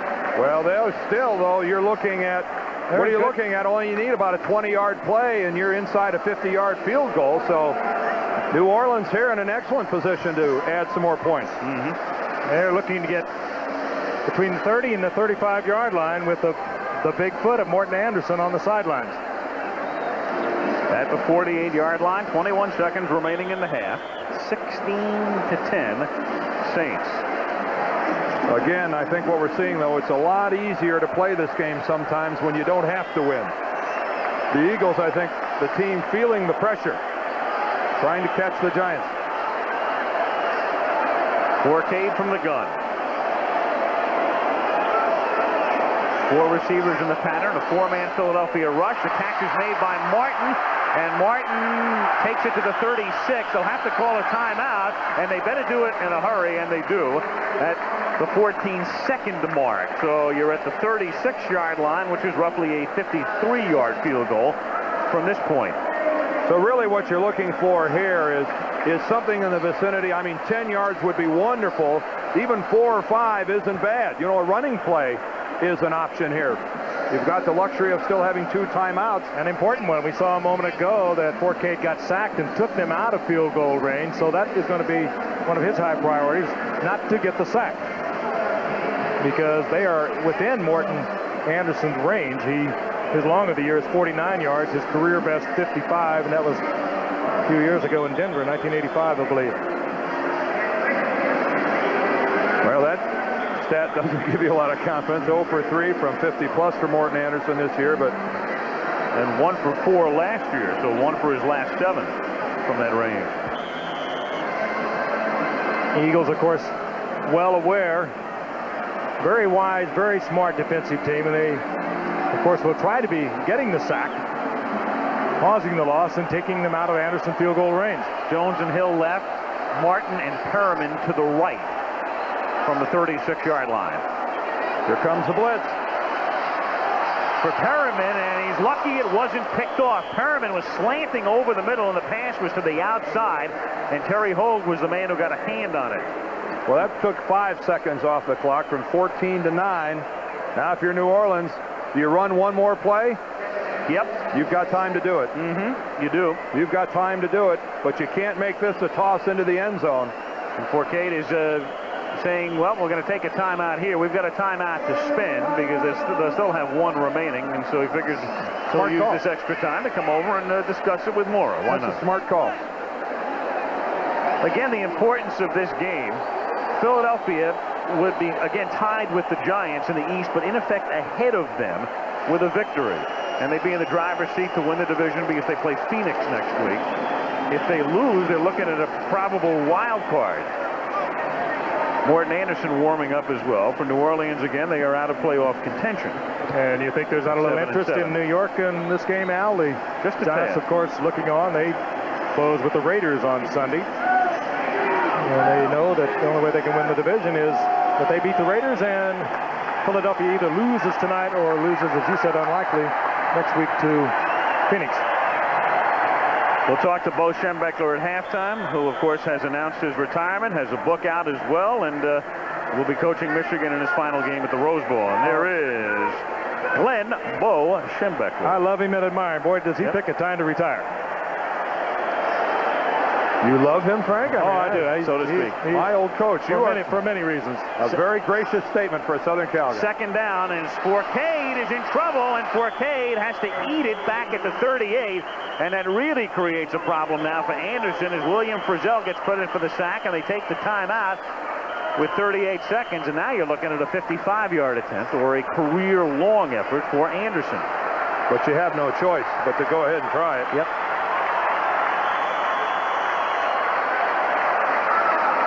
This kind of a kick with a kicker that struggled with the long-range field goal is the kind you can block rather easily, too. Now, Morton Anderson's going to have to, at least mentally, he's going to think he's going to have to kick it low, and you see Forcade struggling to call timeout.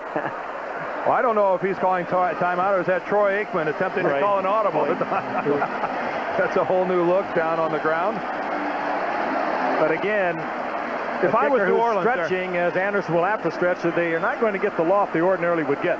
If I was New Orleans there, though, I would not have been afraid to run the football. A draw play would have been a good call. Yeah. Twice the Eagles came with the blitz, and twice it really foiled any attempt by New Orleans to make a play. I wouldn't have been afraid to run it. 5 seconds remaining on the clock. 6-point Saint lead. The Eagles coming in tonight as a 1.5-point favorite. 55-yard attempt. Forcade to put it down.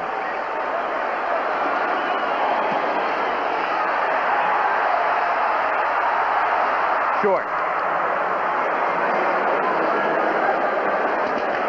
And that's the half. But at the end of the half, the Saints are able to tack on 2 more on the safety to stretch the lead to 6 after 30 minutes of play at the Superdome. Halftime, 16-10, New Orleans. And ABC's Monday Night Football returns after a commercial, a message from the National Football League, and a word from our ABC stations. Third quarter is underway. At the goal line, Paul Frazier. And the rookie gets smothered out at the 16-yard line. Sammy Lilly leading the charge, and there are your numbers with a big story in the turnover department in the first 30 minutes. That's by a Philadelphia team that leads the National Football League in turnovers. Eagles giving it up 3 times. 2 fumbles and an interception. The Saints giving it up once, but then the Eagles very shortly returned the favor as Cunningham threw an interception into the arms of Atkins. And the first play of the third quarter from scrimmage starts at the 15-yard line with Perriman in motion and Forcade throwing, and Brenner cannot make a one-handed grab. It'll be 2nd and 10. You know, we talked about those turnovers. Philadelphia came in after 14 games with a plus 25 in turnovers. Now that's remarkable when you consider the next team that was closest to them was plus 11. So they have been winning a lot of football games by getting the football. And again, as we pointed out at the top of the show tonight, if you weren't with us, when you take into account 52 turnovers, that's almost 1 per quarter. 4 a game, close to 4 a game. And obviously you're going to win a lot of games when that happens. Eagles have won 4 straight, 8 of 10. Hilliard on second down picks up about 4. The Eagles have done a very good job tonight containing Dalton Hilliard. He has not really been a factor as he has been in so many of their games this season. The Eagles have forced at least 1 turnover, as you see, in 65 consecutive games, and that hasn't happened since 1964, a streak that long.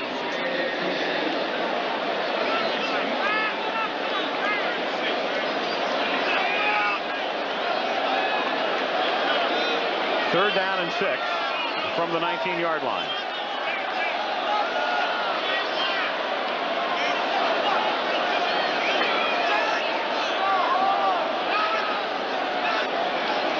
Low snap. Forcade has to go down to get it, and then his throw is batted away by William Frizzell. And the Eagles will get the ball back. And that's a ball that just took a long time to get all the way out to the sideline. The bad snap froze Forcade. Joel Hilgenberg, the center, and then John really doesn't look anywhere other than exactly where he's going to throw the ball, and that gives Frizzell a chance to get over there, jump in front of Rod Harris, and swat the ball away. But you can't hardly blame Forcade. Everything kind of becomes nothing but instinct after he has to field the low snap. Anthony Edwards to receive, Tommy Barnhart to kick. Low kick. And it takes an eagle bounce, and as much as it does not travel much past the 41-yard line where it initially bounced to begin with, and thus Philadelphia will take the ball at that spot near midfield. Injury update, Jumpy Gethers was hurt early on, sprained right knee. He will not return. Wayne Martin has been in his spot at one of the defensive end spots for New Orleans. We've seen Waymer in and out of the game, the free safety, but he's in there right now. From the 41-yard line, 1st and 10 Philadelphia. Early in the 3rd quarter, Keith Byers makes the catch. We've got a flag down, and we're going to get a holding call, I think, on the Eagles' number 65, Ron Solt.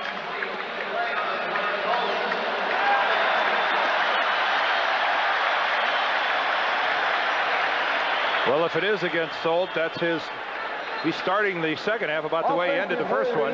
Number 65. That's a 10-yard penalty and it's 1st down.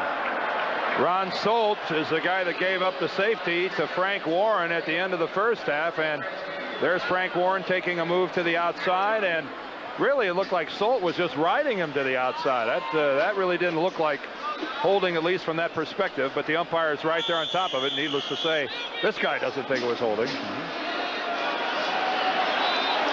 10-yard penalty back to the 31, 1st and 20 for the Eagles at that spot. New Orleans on top by 6. Big rush. Cunningham chased out, but has room to roam and skips out of bounds at the 38-yard line after a gain of 7. Ricky Jackson will get credit for the tackle.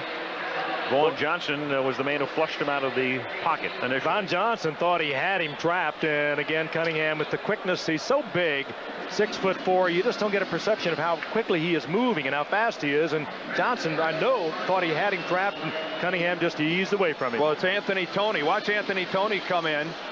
Well, that's the very conclusion of the play. It was Anthony Toney that allowed Cunningham to get to the outside. Toney peeled back and picked off Vaughn Johnson.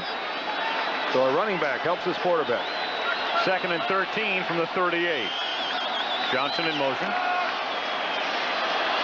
Cunningham for Carter, and is he inbounds? According to the official, he is at the 46-yard line.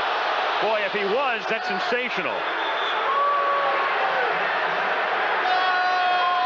It's sensational, and it will be reviewed, I would suspect, as well. Whether he is inbounds or not, Chris Carter is one of the more acrobatic receivers in the National Football League.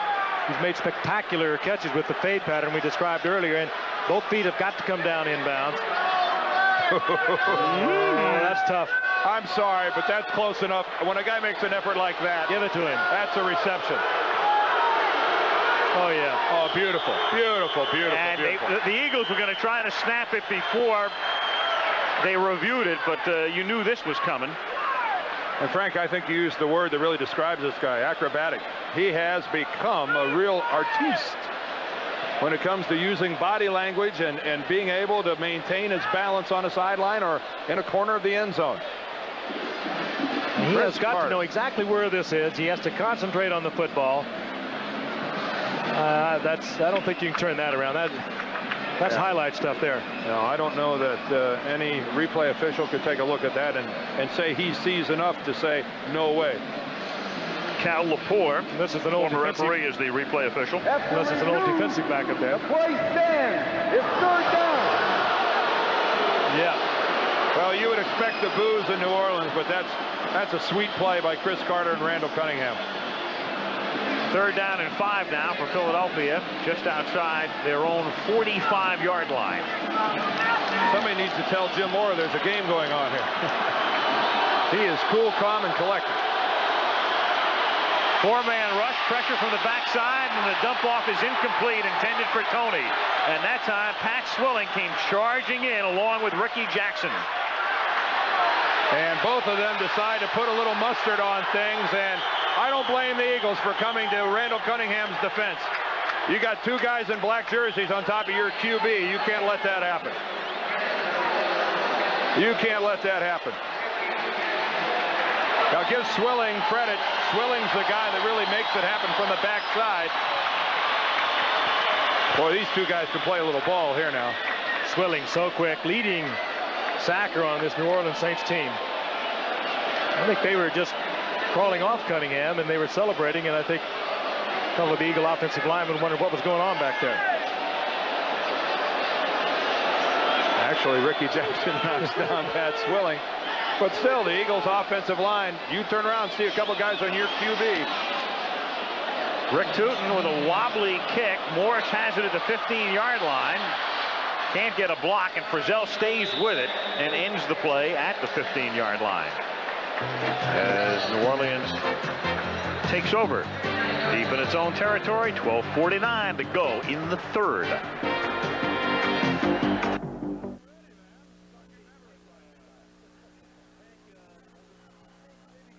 Gifford demographic bunch of fans out there.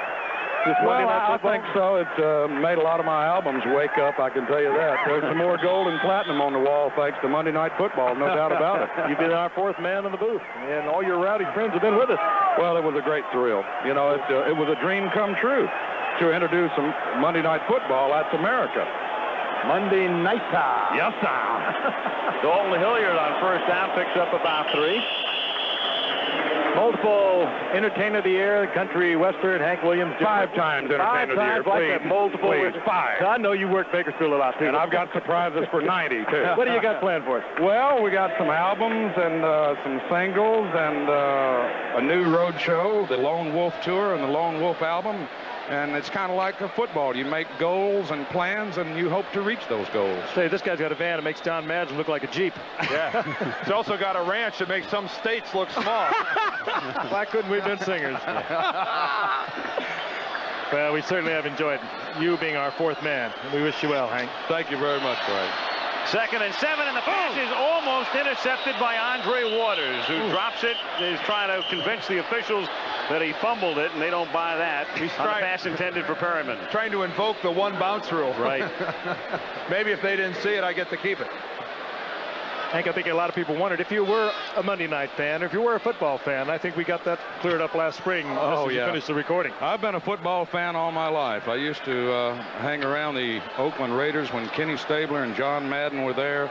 And, of course, Terry Bradshaw and the Pittsburgh Steelers, my goodness. And then Dallas and Roger Staubach. It's been a part of my life and now a very big part of it. 3rd down and 8 for the Saints from the 18-yard line.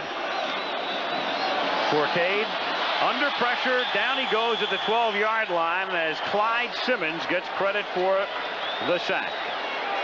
Hank again, our thanks for dropping by again. Thanks for kicking off every Monday night game in your own inimitable way.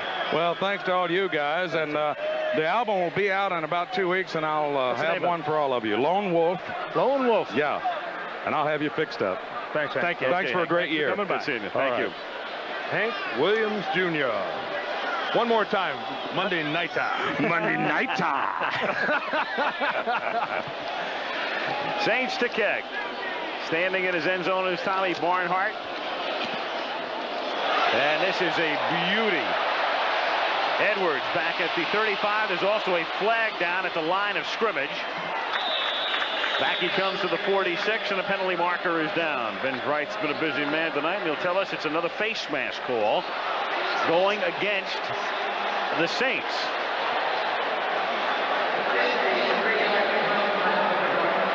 After what would have been a 53-yard boot.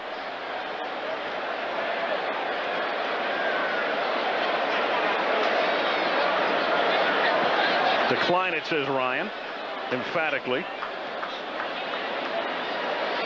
Walter Johnson may be the man number 90. Tell us, Ben. Ben, open that mic. Ben, the switch. Ben. When you talk as loud as Ben, you don't realize the speakers aren't on. We get the idea. Take a look right side of the screen as we show you the replay. Number 90. Can we see a face mask? Well, yeah, there it is. Number There 90. it is. Upper right. First down, Philadelphia, and we come back at the Eagle 46.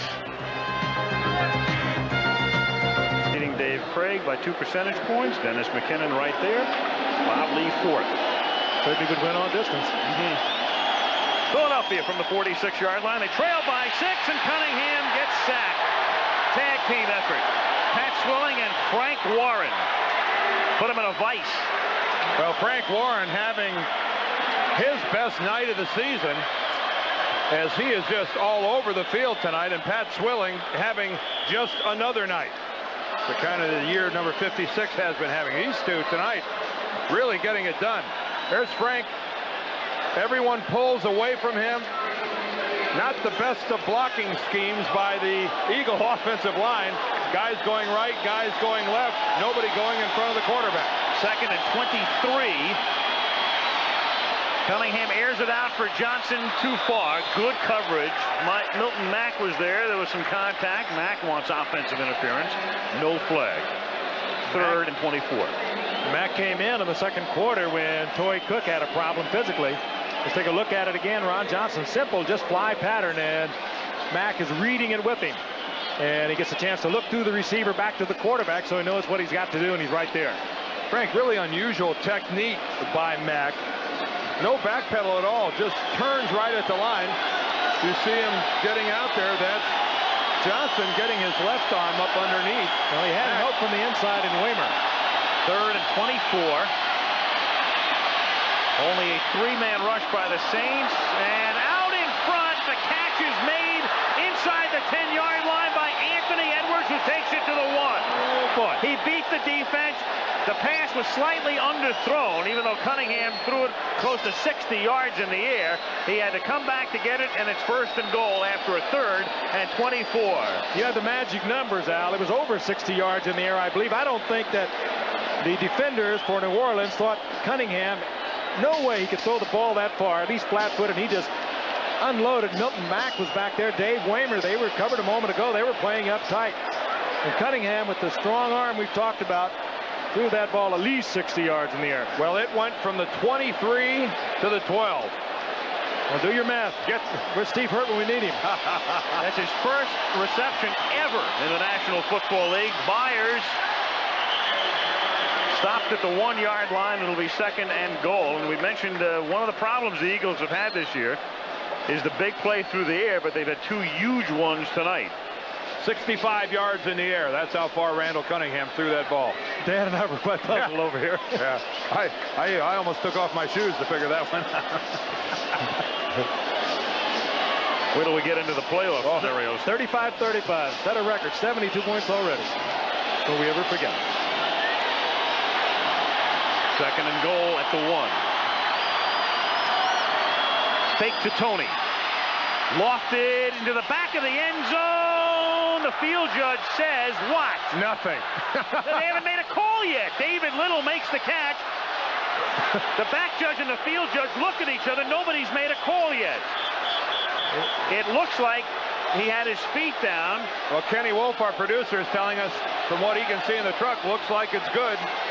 Call it one way and look at it. You notice how I put it right on you, Kenny? Well, there's the classic example of what replay means. You know that upstairs it's eventually going to be reviewed, and it's a non-call. All right, here's the field. Here's look number 1. David Little has the ball. There's the left. No, does he have the ball? Yeah. There's the right. The right appears to be in. The fact of the matter is, though, when he had the left, when the left was down, the ball was partially through his hands. They ruled touchdown. Finally. And Philadelphia, all right, there's the left foot down. You know, he's got the ball. The question is the right toe. The question is whether or not the right toe, you can't fault the officials. They're in the perfect position. Now, this is going to be almost a mandatory review. And that's what they're doing right now. And really, guys, here, what's really critical is that the officiating crew rules a touchdown, because now they have really put the burden on the replay booth. Can they see enough to overturn it? This is one of those deals that I think, no matter what is called on the field, is going to stand. It is. There's not enough evidence to overturn it. He is clearly not out, and since they've ruled him in on the field, you need clear evidence that he is out, and you don't see it. No, you don't. We haven't yet. Kind of lost in all of that was a great effort by Cunningham to find That's a touchdown. Little. Yeah, he's in, and he's got control of There's it. green between the foot Yeah, that's a touchdown. and the out of bounds. That was good work by the officiating crew, getting together. Well, you know, it's funny. It starts out as if they don't know what's going on, but it's going to end up being the exact right thing. And after all, that's what officiating should be about. Get it right. And the question here, too, is does he have possession when the first foot comes down as well? Good enough for me. From everything that we have looked at, you couldn't say that he didn't have possession, most certainly. If it is a touchdown, it's the first of his 6-year career, following the first catch of Edwards' career, period. Possession is the question here on the left foot. Does he have possession as the left foot comes down? A little juggle act there. Ball rolls around. He's got it. I just don't see any way they can reverse it. Nope. But we'll see. But that's something you never would have seen before 1986, where the officials on the field don't make a call, and there it is, touchdown.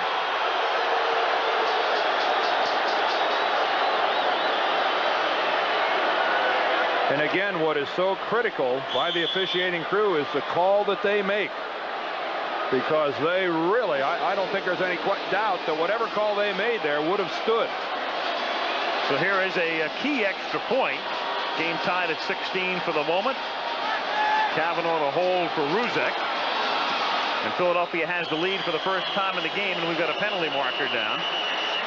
2 of them, 3 of them, in fact. 3 markers are down.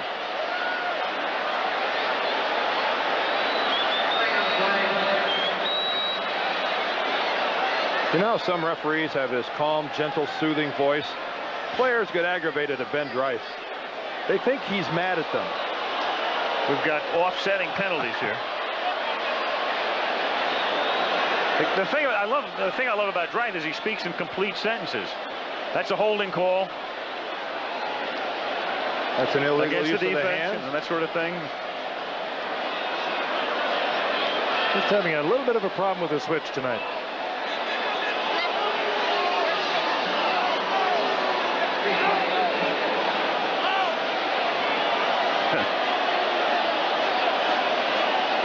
A traffic cop in New York traffic. We'll do it again.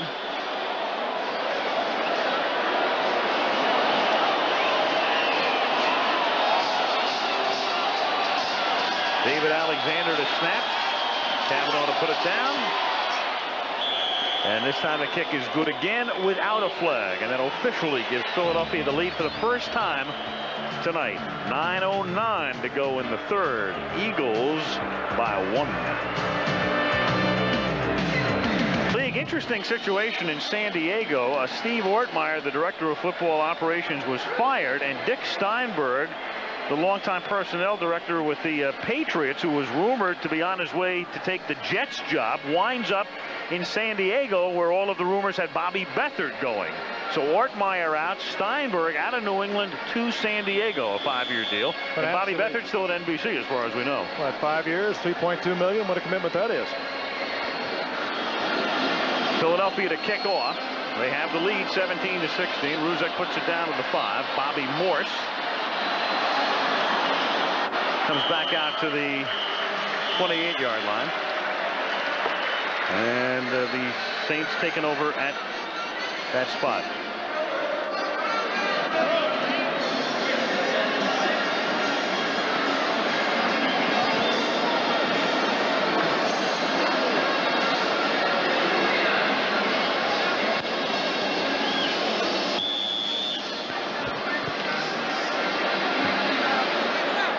You know, the information we got up here initially was that he'd gone to San Diego. We've got to apologize for that. Steinberg winds up going to the Jets, was the report.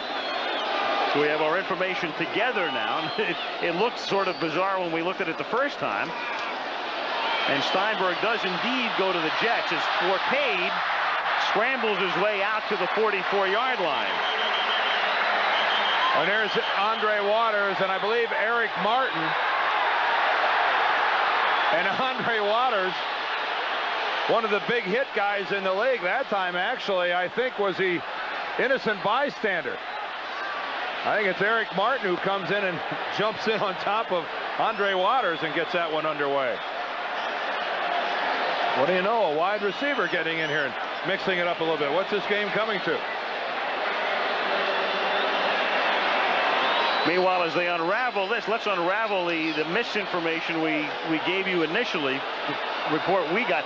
Steve Ortmeyer gets fired at San Diego, but Steinberg goes to the Jets. And Ortmeyer, to our knowledge, has not been replaced at San Diego. Well, the Jets have been talking with Steinberg now for several days. He may make the commitment for 5 years, $3.2 million as general manager. And you really have to wonder what happens to Joe Walton now in New York. At the 43-yard line, Forcade throws, and is that interference? Yes, it is. Flags from 2 angles. Look at everybody's flag. That's Eric Everett, number 42, as he comes right over the back. And there's no question about that. It's close. I mean, it is close to being a really good play by Eric Everett. But again, as you said, it's not horseshoes. He hit him before the ball got there. Everett overplaying it. And he just drives right into the back. It really looks like a pretty good play from behind. From behind, you can't judge Everett's arrival in relationship to the football. But when you saw it from the side, there was no doubt about it. Saints have it at the Eagle 41-yard line, 1st and 10. 8:19 to go in the third. Forcade. Little wobbly duck. And nobody there. 2nd and 10. Yeah, Forcade is about really 5'11", maybe 6 feet. He just disappears when the 6'6" Clyde Simmons is there, 6'5" Reggie White, and Mike Pitts is 6'5". You kind of lose track of John Forcade in there, but he has kept his cool tonight. Scrambled at the right times, got rid of the football as he did then, without getting it picked off. He's made things happen. 2nd and 10. Saints at the 41-yard line. Forcade has drawn a blank in this half. He's 0 for 4. For the game, he's 10 for 23. Fake draw, and then that's incomplete. Martin was in the area with Perriman, and Eric Everett with the coverage. Ooh, we're going to get a flag here very quickly. Yeah, we got a little scuffle going on. Perriman came back and jawed at Hopkins, and Hopkins gave him a shove, and an official stepped in between. Perriman actually thought he was interfered with. You see Drive extract that ball, put it down, say, come on, let's get going.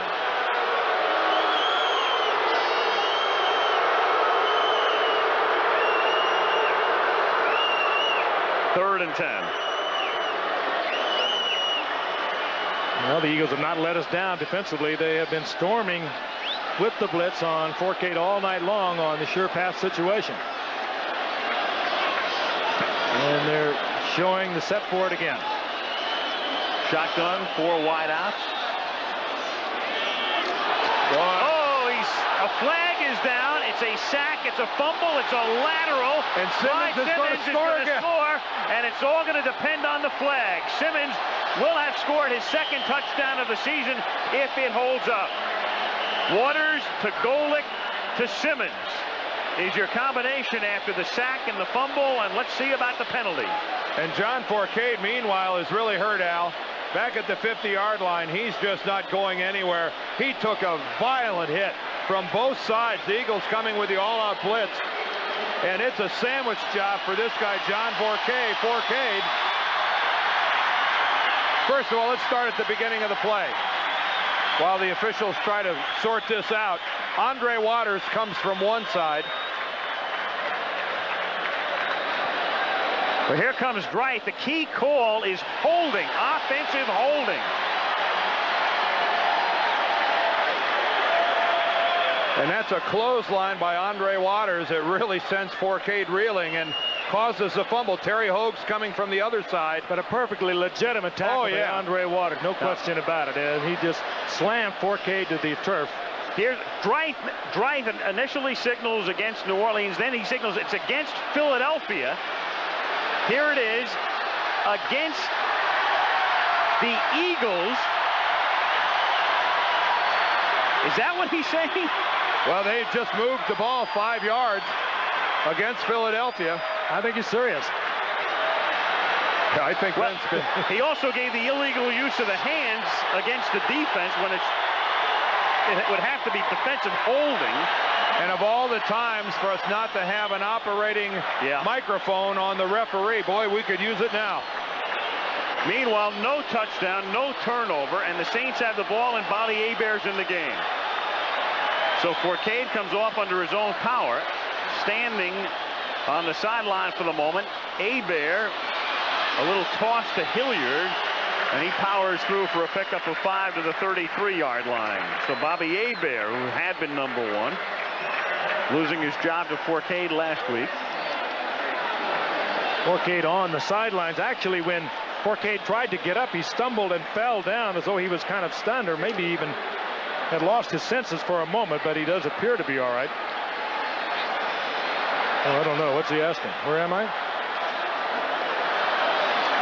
2nd down and 8 at the 34-yard line.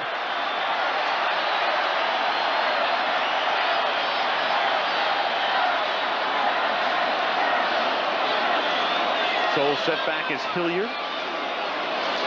They give it to Dalton, and he runs right into number 56. That's Byron Evans, who takes him down behind the line at the 37. Now, what they're saying, Bryce Mike is not working, that it was illegal use of the hands against Jerome Brown, number 99 of the Eagles, on what would have been the sack and the fumble and the subsequent touchdown by Philadelphia. There is Jerome Brown. He's working inside, and you know that time he's working against Jeff Walker, number 78. That was on the fumble, and I certainly didn't see anything there that, other than he got held, constituted illegal use of hands unless he grazed the face mask. 3rd and 11, and Forcade, who comes back in the game, gets dropped. Is it a fumble this time? Or was he down on contact? Or was he in the grasp, or just what? No signal yet from Dreith. Well, that's Jerome Brown, number 99, and they're making it happen again. It's a fumble, and it's New Orleans ball.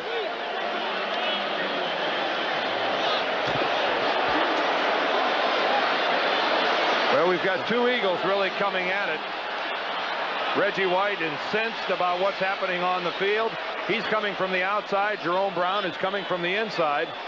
And they cause another fumble. And Reggie is just really ripping into one of the officials.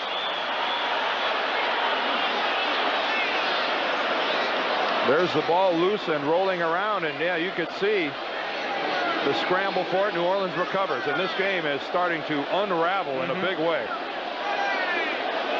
A bizarre series with 6 minutes to go in the third quarter. And Philadelphia ahead by 1. Barnhart. This time Edwards is going to let it bounce. And can the Saints down it? No. It's into the end zone. Brett Maxey couldn't save it. And the Eagles, after all of this craziness, will take over at the 20-yard line. First and 10, Eagles at the 20. 5:50 to go in the third. Philadelphia up by 1. New Orleans. Strange game. Eagles lead by 1, 17-16. Jerome Brown, boy, he's been all over the field and then some tonight in a different posture for the moment.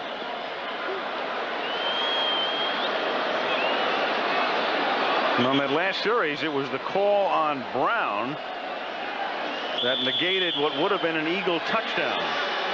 He's had 2 sacks tonight, and he's been in the middle of the action all night long. Philadelphia at the 20-yard line with Jackson in motion. Little toss to Byers. He can't find room to the outside and gets buried at the line of scrimmage. Ricky Jackson leading the charge.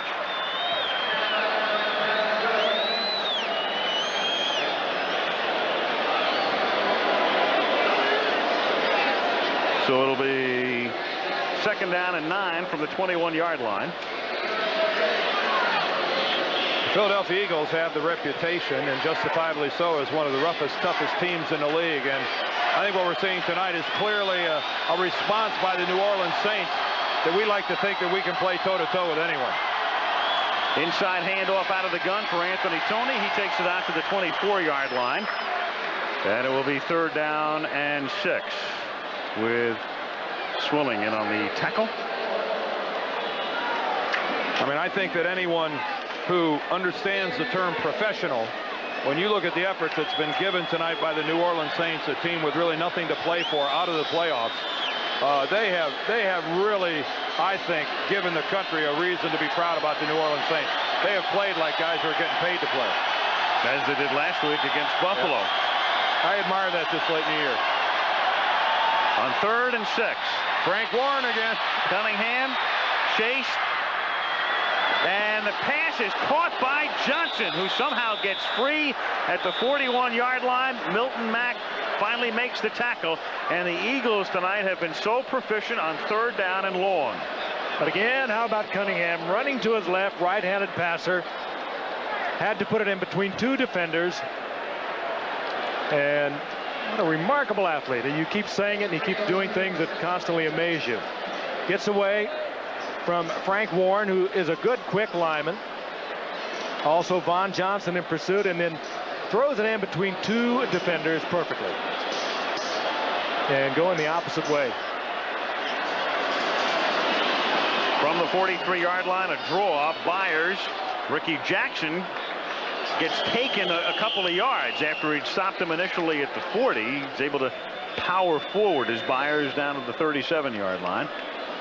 It'll be 2nd down and about 4. I think that run by Keith Byers just kind of typifies everything that's happened to him here in 1989. He's getting more opportunities to run the football than he ever has before. Heavily criticized early in his career about not being a tough runner, maybe on his tiptoes a little too much. That was just a great effort. That was making 4 or 5 more yards after you're stood up. That's the new look, Keith Byers. 2nd and 5. Cunningham says to Johnson over on the other side here. Puts him in the slot. And then looks that way. Pump fakes, and they'll run it. And slides to the 32. A flag goes down after the play. That could have been a face mask. You saw Cunningham's head snap back. Certainly an attempt if it wasn't. Jim Wilkes reaching around to try and catch Cunningham's. And so many times you're frustrated by Cunningham. And that's what it'll be. Well, that's just an effort, though, to grab whatever you can grab. Yeah. Certainly nothing intentional. I didn't mean to. Well, I think Wilkes is saying I had the back of his jersey.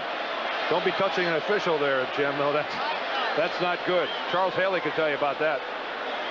Great sense of when he's in trouble. Cunningham pulls it down. There's Wilkes. There's Wilkes. Oh, he might have had the back of the jersey, too.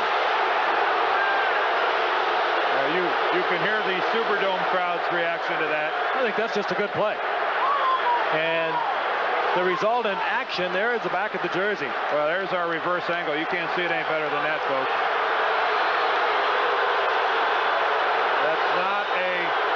That's not a play that can be overturned by replay, and Rockin' Randall is saying, I can't run a play. And the crowd is saying, we've about had it with the officiating, is what they're saying. Well, it has not been a great night for Ben Dryce and his crew. And of course, this is where the whole situation with the crowd noise started in a preseason game with the Bengals. You recall the Boomer Esiason situation. I mean, that's just a good look at Jim Wilkes getting Randall Cunningham by the back of the jersey, not the face mask. Meanwhile, the Saints, knowing that they can have timeouts taken away. Well, but you know what? They don't care about that. Well, at this point, yeah, the fans they're about had it. Their team's out of the playoffs, and if this is nothing more than, I think, venting the frustration of an entire season's worth of frustration. I don't think they're all that concerned about slowing this game down. This game couldn't be much slower than it is right now. Oh, and they're louder than they were before. From the 27-yard line on 1st and 10.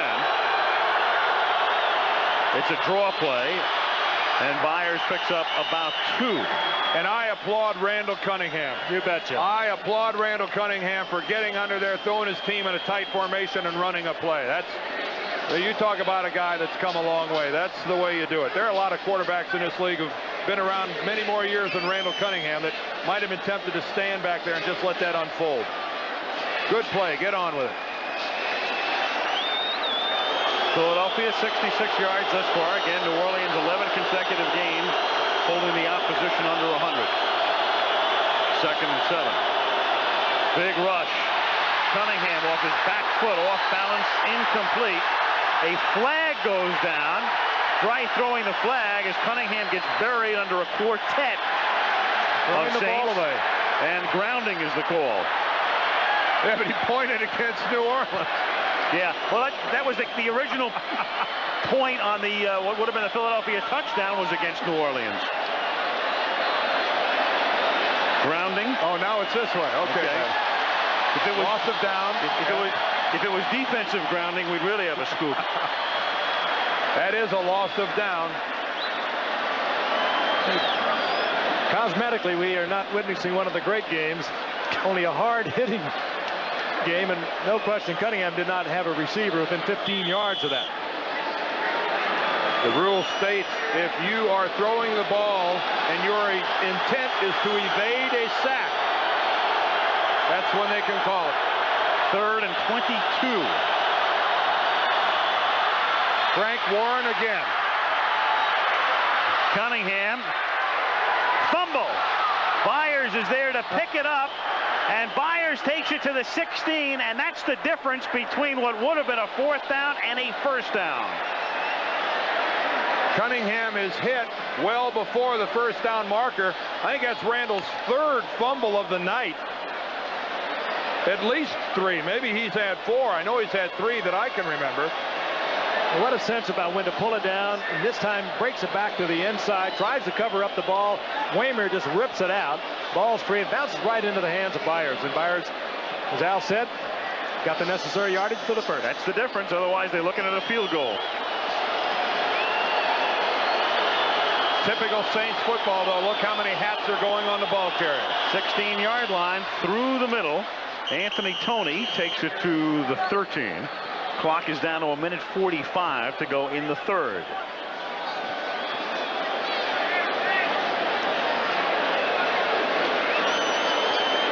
Eagles beginning this drive back at their own 20. And again tonight, the key 3rd down plays early in this drive, the 3rd and 6. Then they had the 3rd and 22 with the Cunningham fumble and the Byers pickup and another 1st down.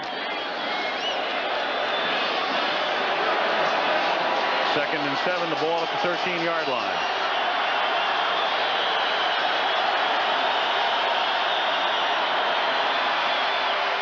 Intended for Byers. Mills covering. 3rd down. 3rd and 7.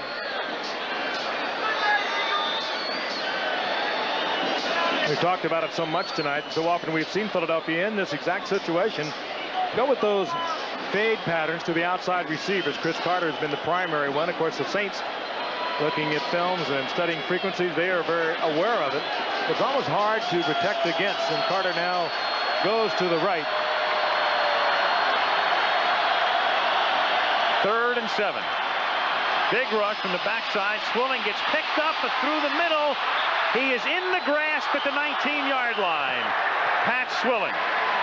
How many ugly things can happen on one play? Randall in the grass, but then throws. And if you really wanted to hear the crowd go crazy, if Long Johnson would have held on to that ball, it wouldn't have been an interception. Because it was ruled a sack before he got rid of the football. Again, Pat Swilling just proving too much for everybody. That's Matt Darwin, and he's getting help from the inside. And it's Swilling in again who gets a sack.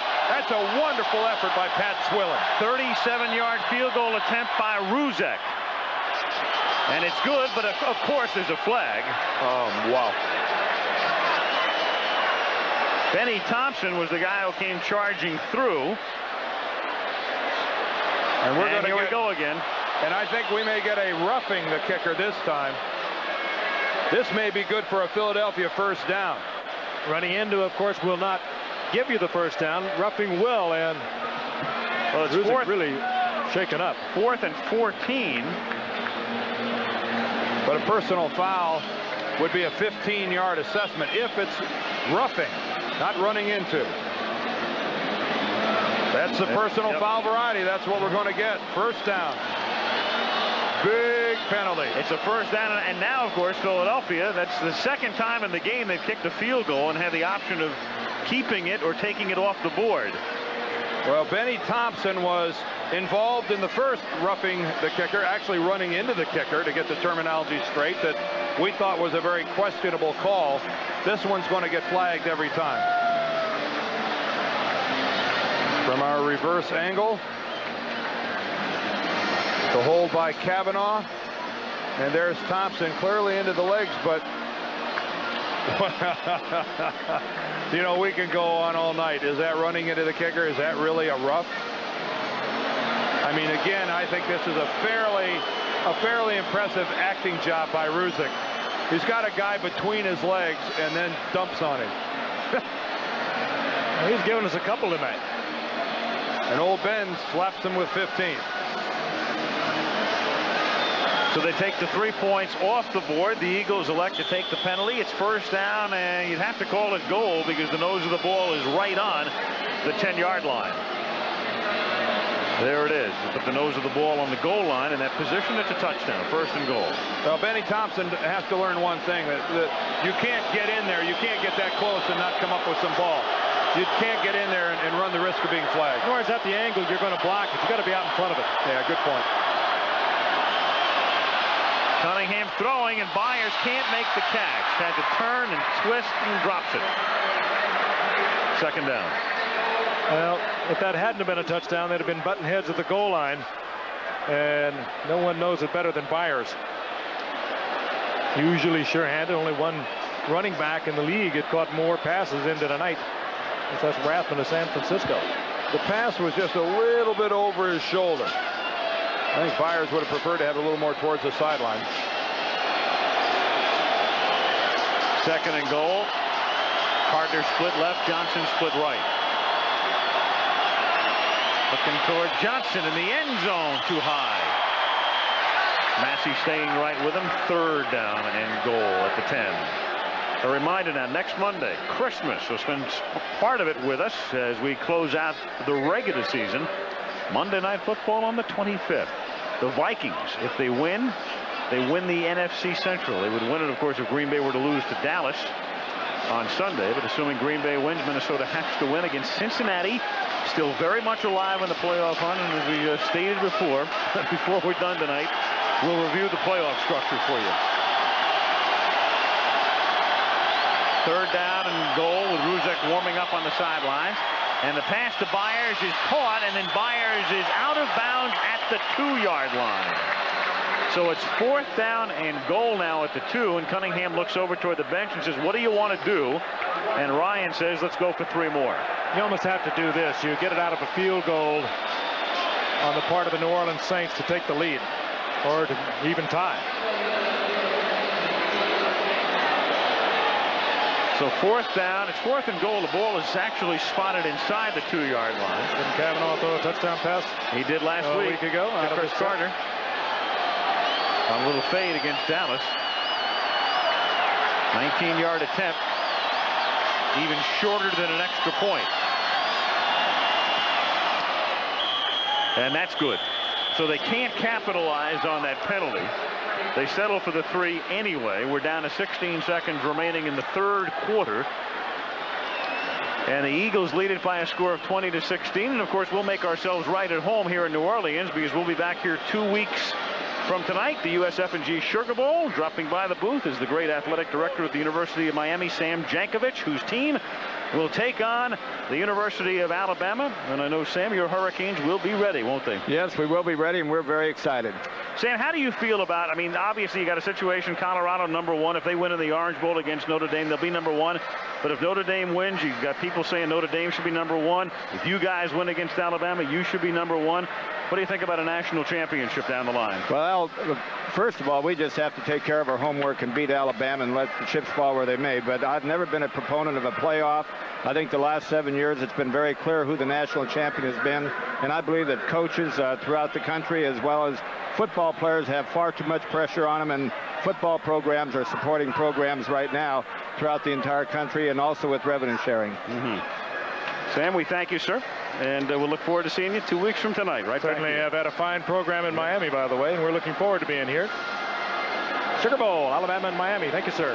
New Year's night in New Orleans. Period coming to a close. Well, what a few years they've had down in Miami. Oh, yeah. Great quarterback tradition, the recent quarterback tradition with Kelly and Kozar, Testaverde. I will say this, though, their longest gain of the year might have been the gain where they leapfrogged past Michigan to go from #3 to #2 without playing. That's right. We forgot about the Wolverines for the moment, didn't we? Get your Letterman sweater off. Yeah. I knew we'd get your attention. Yeah, I mean, I think that's a subject of some controversy. Oh, yeah. Ruzek's kick taken at the 10. Here's Bobby Morse. And he brings it out to the 30-yard line. And the Saints at that spot with 6 seconds remaining in the 3rd. Here's the updated vote now. Best play history Monday Night Football. And Dorsett and Craig are dead even at 35%. Dennis McKinnon at 23%. Bob Lee at 7%.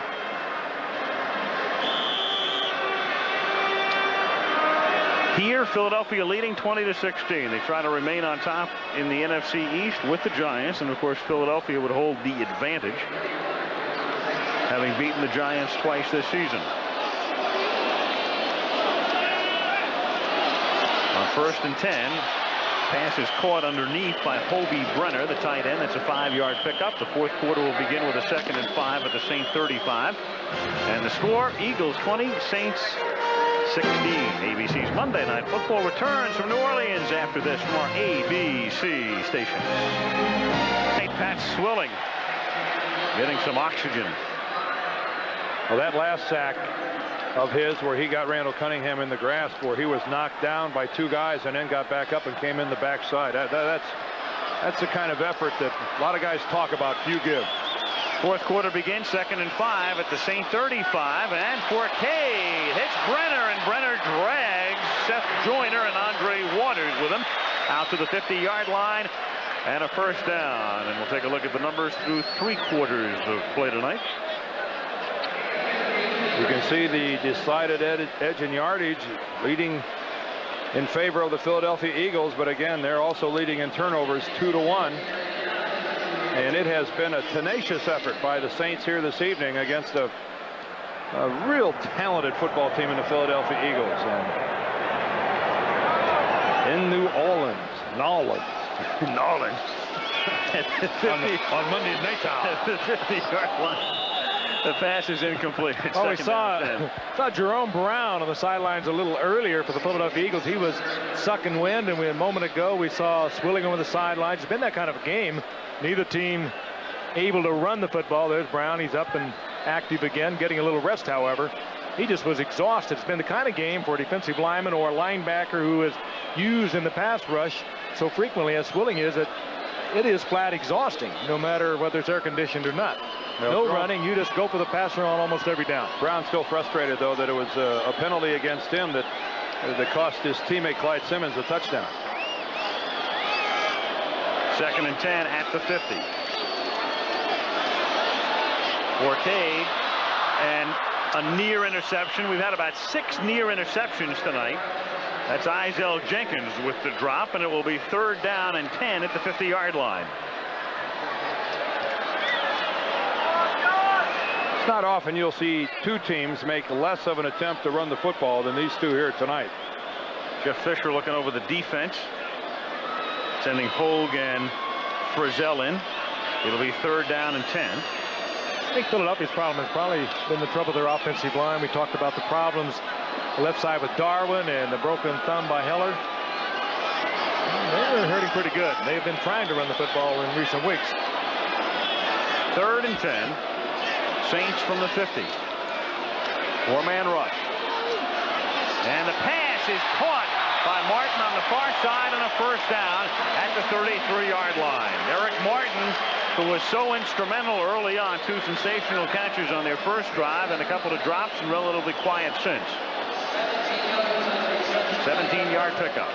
Frank, what do you think of Forcade? I mean, I'm just very, very impressed with the way that he's maintained his composure. He's taken big shots. He's been parried. He's been pressured. He's been run around, and the guy's still hanging in there playing good football. I mean, this guy's going to be around for a while. He's done smart things, and he's given the Saints what they haven't had with Aber, and that is mobility back there. 1st and 10 from the 33. Here's the pass, a high pass caught by Martin, a great juggling catch at the 25-yard line. Go figure it out. He's made 3 great catches tonight. 2 drops on balls right in his hands. This Canton, Ohio stuff for Martin on this one night. 3 great catches with one hand. Moore wasn't putting us on about his ability to hold on to the football. This is just a great effort again. Forcade a little high with the ball, quite a bit high. Keep in mind that Martin is 6'1". He goes up about as high as he can get there and comes down with it. Look at that. That's just beautiful. Nice camera work, guys. Real good stuff. Not a bad catch, either. 2nd and 2 from the 25. Here's Dalton Hilliard. He has the 1st down. He takes it to the 20-yard line. Byron Evans in on the tackle. With 13 minutes to go, Clyde Simmons also involved. 1st and 10, Saints at the 20. Saints would like to get Hilliard back into this game. He came into tonight with over 1,600 yards from scrimmage, receiving and rushing. And as Al pointed out earlier, other than just that reception for a touchdown, he has not been much of a factor for the Saints.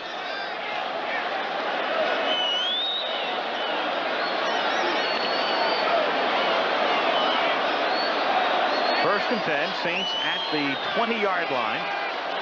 12:35 left. Eagles ahead by 4. Jordan in motion. And Forcade throwing, and it's too low, intended for Dalton Hilliard. He was covered by Byron Evans. Hilliard tonight, he's rushed 12 times for 23 yards, under 2 yards per carry, and he's caught 2 balls.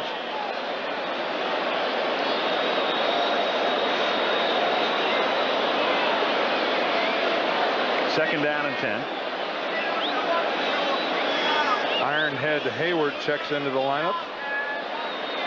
The #1 draft choice last year. Ironhead out of Pitt. Checking in at a smooth 265 pounds. He's in Jim Moore's weight doghouse. That's about 15 more than he should be. Lined up on a wing to the left.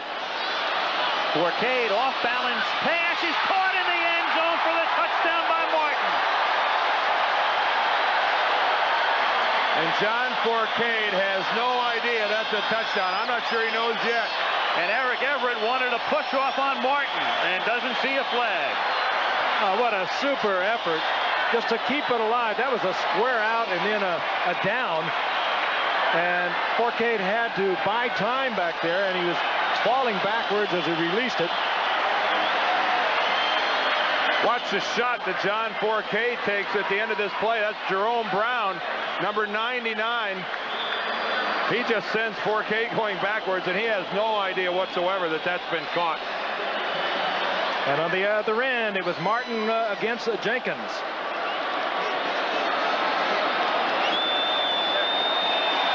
There's a flag down. Another Eric Ebert was the defender for Philadelphia, and the Flag down, skirmish goes on. I think we've had a flag on just about every kick tonight, every placement. we've had 11 penalties That have been accepted. that have been assessed and accepted. Well, we've had some confrontations as well. We have had a lot of in-your-face action tonight. Defense was offside. That's 1 point, 5 yards on the kickoff. And it makes it 23-20. And they're waking up in New York once again. If they ever went to sleep on this one. Giants, of course, certainly aware of the implications of this game. Let's take a look at it again. Pressure, holding as long as he can. But he is showing us something tonight. Hanging it up high. Everett's the defender, and Martin, easy catch, easy touchdown. But give it all to Forcade. Great effort. The Eagles now finding themselves trailing. And the question is, will they be trailing the Giants when this one is over? We're going to get to that playoff picture in just a moment here. 23-20, the Saints now leading by 3, 12-21. Remaining in the fourth quarter, Morton Anderson's kick will float down into the end zone, and it will be down there.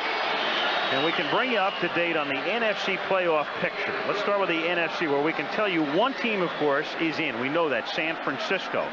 What about the others? 4 other teams will go. The Giants are in as well, as no worse than a wild card. 3 of those 4 make it.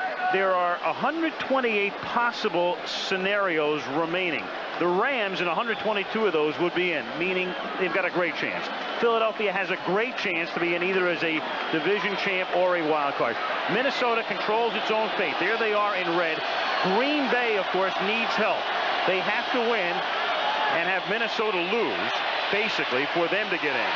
Tony gets back to the line of scrimmage, though there is a scenario where Green Bay and Minnesota could both lose, and Green Bay could be in as a wild card, if you can follow that. But the key for Green Bay would be a win and a Minnesota loss. But there it is again. Rams in great shape. Eagles in great shape to make it to the playoffs.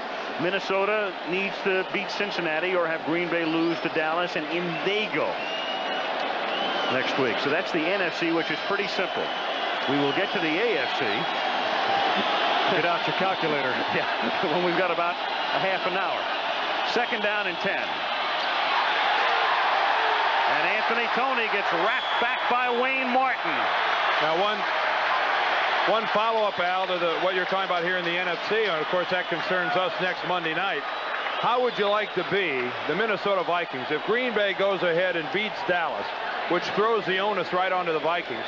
Of all the teams, how would you like to have to beat Cincinnati to get into the playoffs? I mean, the way Cincinnati dismembered Houston yesterday, I don't know that may be more than the Vikings can handle. That's a load.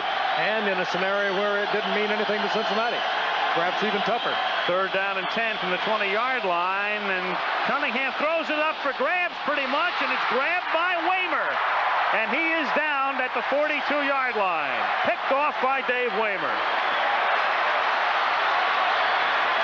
And there's just no way that you can defend Randall Cunningham throwing a ball like that up in the air. That's strictly a very talented player trying to do too much, trying to make too much happen. He shook his head as soon as he put that ball in the air. He knew he should not have done it. Yeah, that's a very sophomoric toss by Randall Cunningham, who's better than that. 4th Eagle turnover. Ted Plum, the offensive coordinator, discussing that with him. Cunningham fumbling twice. 2 interceptions tonight. Waymer, as you saw, tying Tommy Myers' club record with his 36th career interception. And New Orleans has it at the 42 with 10:50 to play.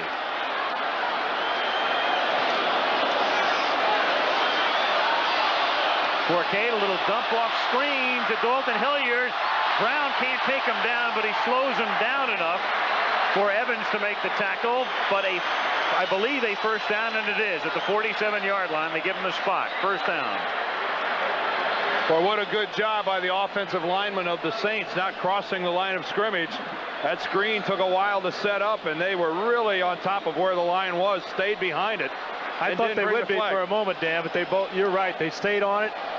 You got this took Trapillo longer than it should have taken. Yeah, you got Trapillo and Hilgenberg coming out there, and boy, they really feathered it coming down the line, and Hilliard, of course, doing nothing new for him.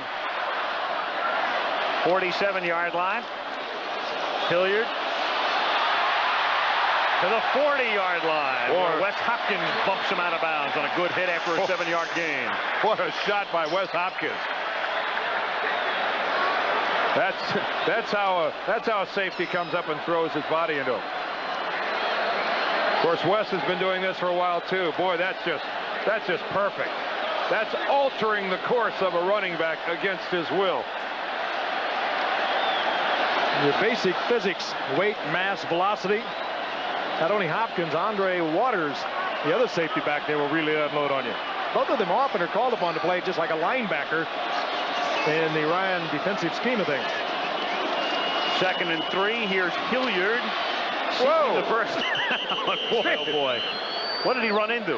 Well, he ran into the Brown and Evans tandem for starters. Clyde Simmons was in there as well, too, I think. Wow. That's Joyner. But his forward progress is close to a first down. He'd gotten down to just about the 37 before he was thrust back. And thus we'll have a measurement with 9:42 on the clock. And right now is the point of the game where the Philadelphia Eagles start looking up at that scoreboard. We've moved inside 10 minutes, 9:42 to be precise, and they're trailing by 3 points, and New Orleans has the ball. And they need a win to stay even, at least record-wise, with the Giants. We've documented the fact they beat the Giants twice. I mean, this is about the time you start to tighten up a little bit. Just crank it up a level or two and say, hey, wait a minute, we're on the verge of blowing this, and we can't afford to blow it. Let's send Buddy to the pack of gum. 3rd down, inches at the 37-yard line.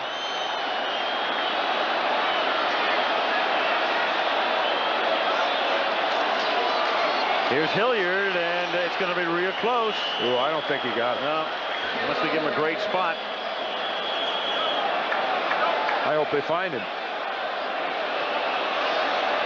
And what do you do on 4th down? Well, when you're out of it, when you have nothing to lose, a lot of, I guess, it would be easy for Jim Mora to say, let's just go for it. Now, Jim Mora, during the regular season, if the Saints were still in it, in this situation, as conservative of a coach as he is, I don't think there's any question he'd punt the ball away. But they're going to go for it, and they better get on with it. Meanwhile, after some confusion on the sideline, there's the play clock now. You see it down to 10 seconds as they line up on 4th and inches out of the I formation. And they get the play off. It's a little toss to Hilliard. First down.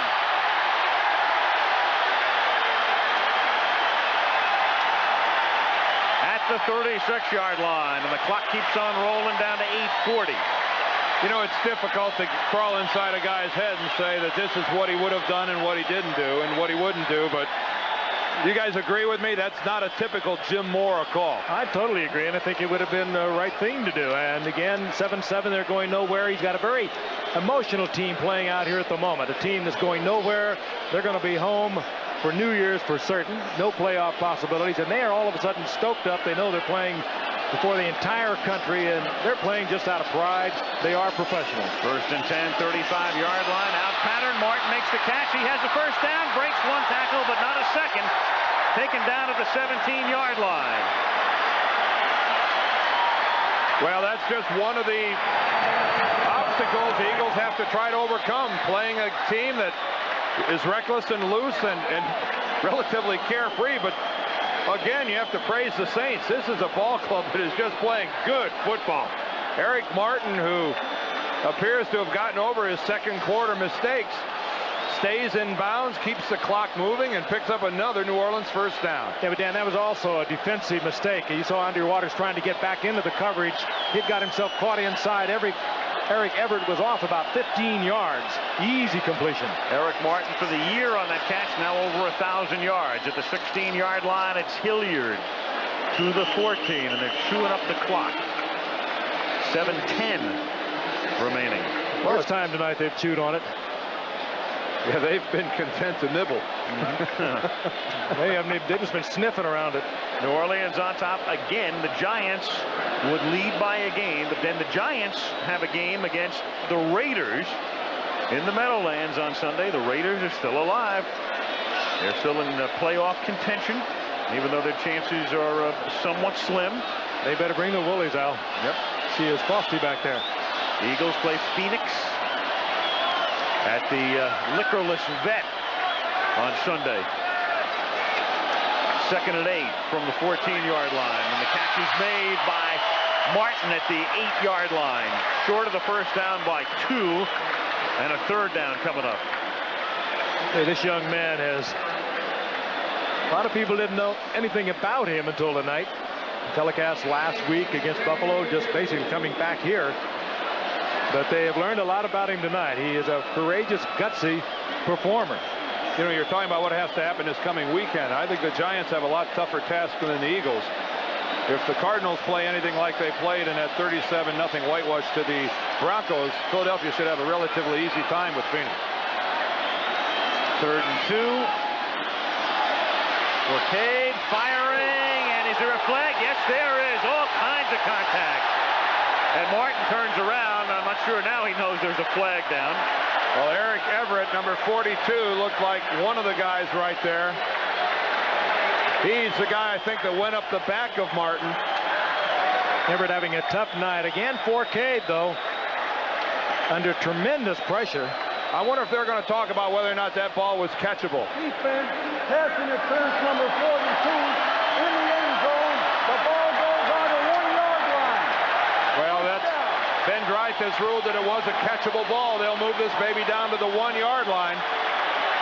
Everett, of course, victimized by Eric Martin on the last touchdown by New Orleans. Number 42, Eric Everett. It's a 1st and goal now at the 1-yard line. 6:23 to go. It doesn't appear to be any question that there was contact between the two. First timeout. And Philadelphia takes a timeout. They spend one here on a 1st and goal. John Take another Forcade, look. as he has done all game long, stands in there to the last minute, sacrifices his body, and good things seem to happen. Where's my jacuzzi? You don't need it. Timeout at a curious point here, having to use it on defense. Not happy with their defensive alignment, thus they'll have 2 remaining. 2 remaining for Ryan's Eagles with 6:23 left in the 4th, and the Saints trying to put it in on 1st and goal. Hilliard looking for the corner. Can't get there. Touchdown saving tackle by Jesse Small, number 52. That's the kind of a play that if your defensive team should go on and have a goal line stand, I mean, that's a little thing that a lot of times goes unnoticed. What a play by Jesse Small. I think 4 or 5 yards from the end zone, Dalton Hilliard would have told you, I'm in. Right there, he says, I'm in the end zone. What a play by Small, getting over there, getting Hilliard up around the head and steering his torso away from the goal line. Look at that. That's just a tremendous tackle by Jesse Small. 2nd and goal from the 3-inch line. Jordan, he on the 2nd effort is in for the touchdown. Make it a 3rd effort. Oh, yeah.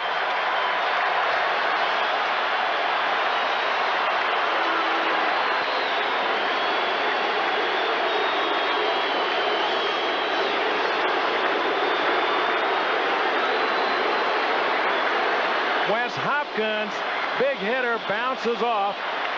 And Seth Joyner, a bigger hitter, bounces off. And Jordan just would not be denied.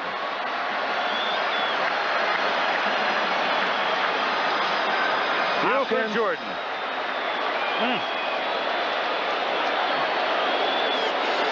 His third touchdown of the season. Anderson for the extra point. That other cheering you hear is coming from New Jersey and New York, where the Giants are going to find themselves in pretty good shape if the Saints can hold on here. 6:12 to go.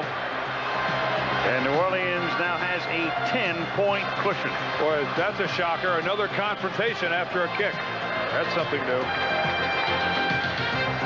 For the Atlanta Falcon family. A couple of weeks ago, Ralph Norwood killed in an auto accident, and as many of you know, early this morning, the Falcons tight end Brad Beckman died in a crash on Interstate 85. Our deepest sympathy to the family of Brad Beckman and what has just been a horrible year for the Falcons, for the team, for the Smith family. Another tragedy striking Atlanta early today.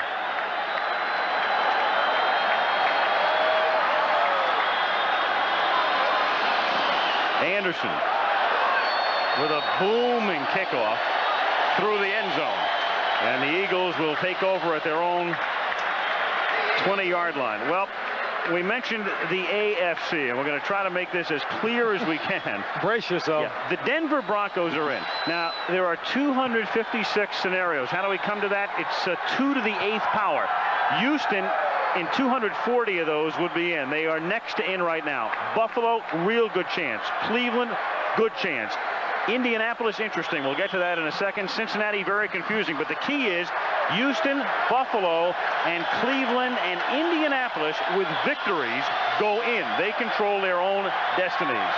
Meanwhile, there are flags all over the place on this first down play where Randall Cunningham skips his way out to the 39-yard line. And we'll come back and cover the penalty in a second, but we just want to Cunningham bring doesn't you have up a to date shoe. on this. Yep. Here it is. Now we put the teams in red. If Houston wins, they're in. Buffalo wins, they're in. Cleveland wins, they're in. Indianapolis is very simple. If Indianapolis wins its game on Sunday, they are in. If they lose, they are out. Period. They are here. Cincinnati has a little less than half a chance. Cincinnati needs some help. Then there are teams in the league, in the division, in the conference, the Raiders, Miami, Pittsburgh, Kansas City, and Seattle, all needing help. Meanwhile, back here for the moment, Matt Cavanaugh is the quarterback, with Cunningham retying his shoe on the sideline. And Cavanaugh throws, and Jackson makes the catch and takes it out to the 50-yard line. The penalty had gone against New Orleans on the prior play and was refused. Cunningham comes back in now at the 50-yard line. Boy, don't underestimate what Matt Cavanaugh just did. Trot out on the field and complete one bullet. Good for a first down. I mean, that's a nice job by a guy who hadn't even an opportunity to loosen his arm. Here's the pass caught by Jackson. Jackson fights his way for a first down. He gains 11, gets it to the 39-yard line. The clock down to 5:04. Last time Cavanaugh threw the ball as a touchdown off a fake field goal only a week ago. And here goes Philadelphia now without a huddle, and they really don't have much choice. You see the clock.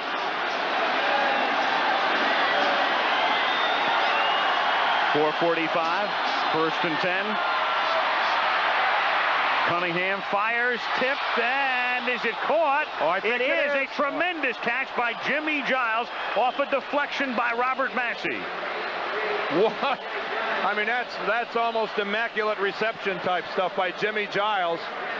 And now your call's right on. Massey gets it with the right arm, and Giles, who wasn't the intended receiver, just dives for the ball and comes up with it. 17-yard gain. Giles' first catch of the night. Clock running for 10. Cunningham fires. The catch is made at the 13 by Byers, who squirts down to the 11-yard line, and a first down. And that little squirt got him the first down. Turned a 9-yard gain into an 11-yard pickup. First and 10 at the 11. Oh, talk about chewing up some field in a hurry.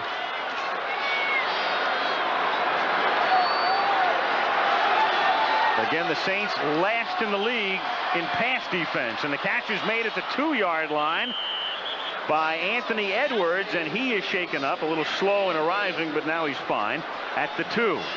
It'll be 2nd down and 1. If you'll notice, all these patterns are almost identical. They're all 7 or 8 or 9-yard turns. The Saints playing way too deep, giving way too much cushion. They're paying the price for it. On 2nd down, the pass is too high, intended for Keith Byers. That stops the clock at 3:17. It'll be 3rd down and 2 from the 3-yard line.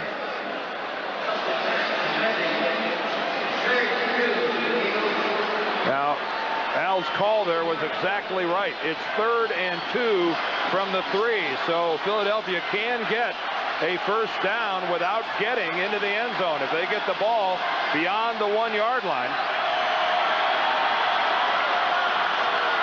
3:17 to play.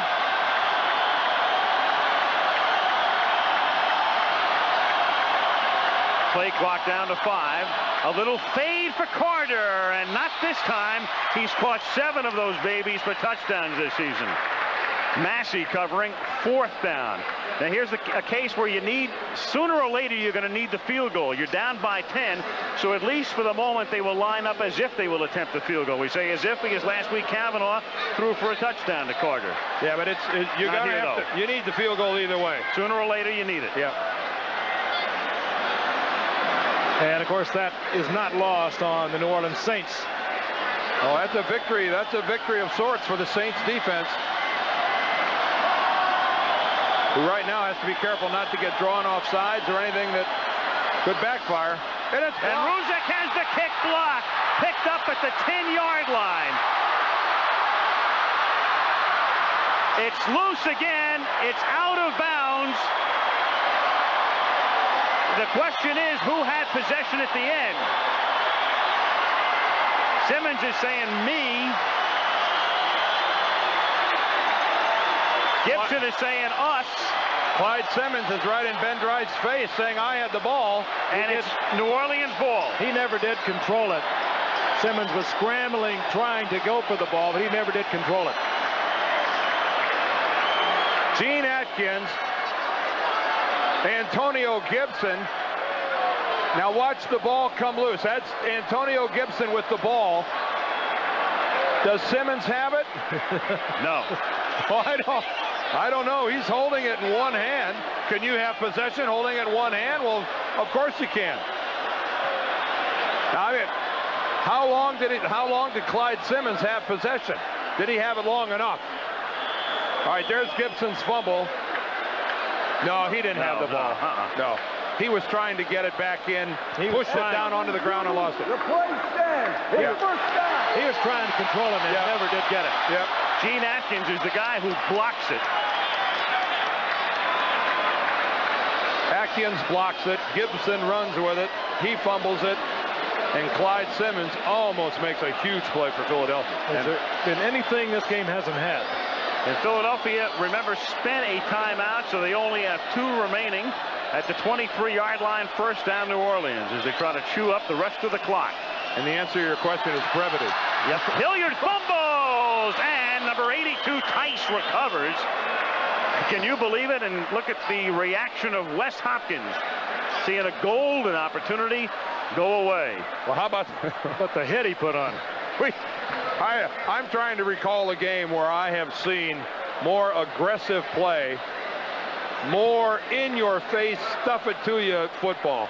This is just, look at Wes Hopkins, just again putting his hat on the ball and knocking it loose. And if it isn't for a good bounce, that's Philadelphia's ball. This has been one of the hardest-hitting football games I've ever seen.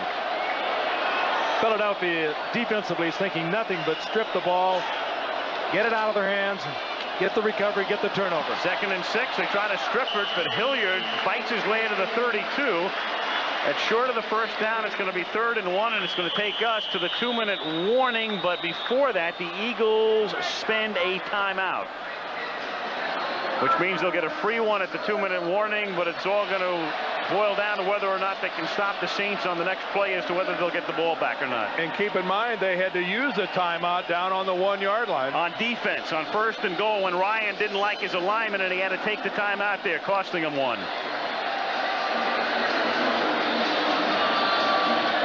Well, guys, we made it through the game without Buddy talking to us. That's another side story that developed in Philadelphia this week. Unhappy with our comments, I guess, in the Philadelphia-Chicago game. Refused access. I can't believe, though, Dan, he called you an old, overweight tackle. You read that, didn't you? Buddy has been critical of my weight lately, and looking at his sweater, I can only assume there aren't any mirrors in the Ryan household. I'm surprised you didn't hit him on his chin. You know, actually, I like Buddy. I like the way he coaches. I like the way his team plays. He just doesn't like us, and I'm still looking for the Christmas card, though. He'll get one with one of his horses on it. Which end? 3rd down and 1 at the 32.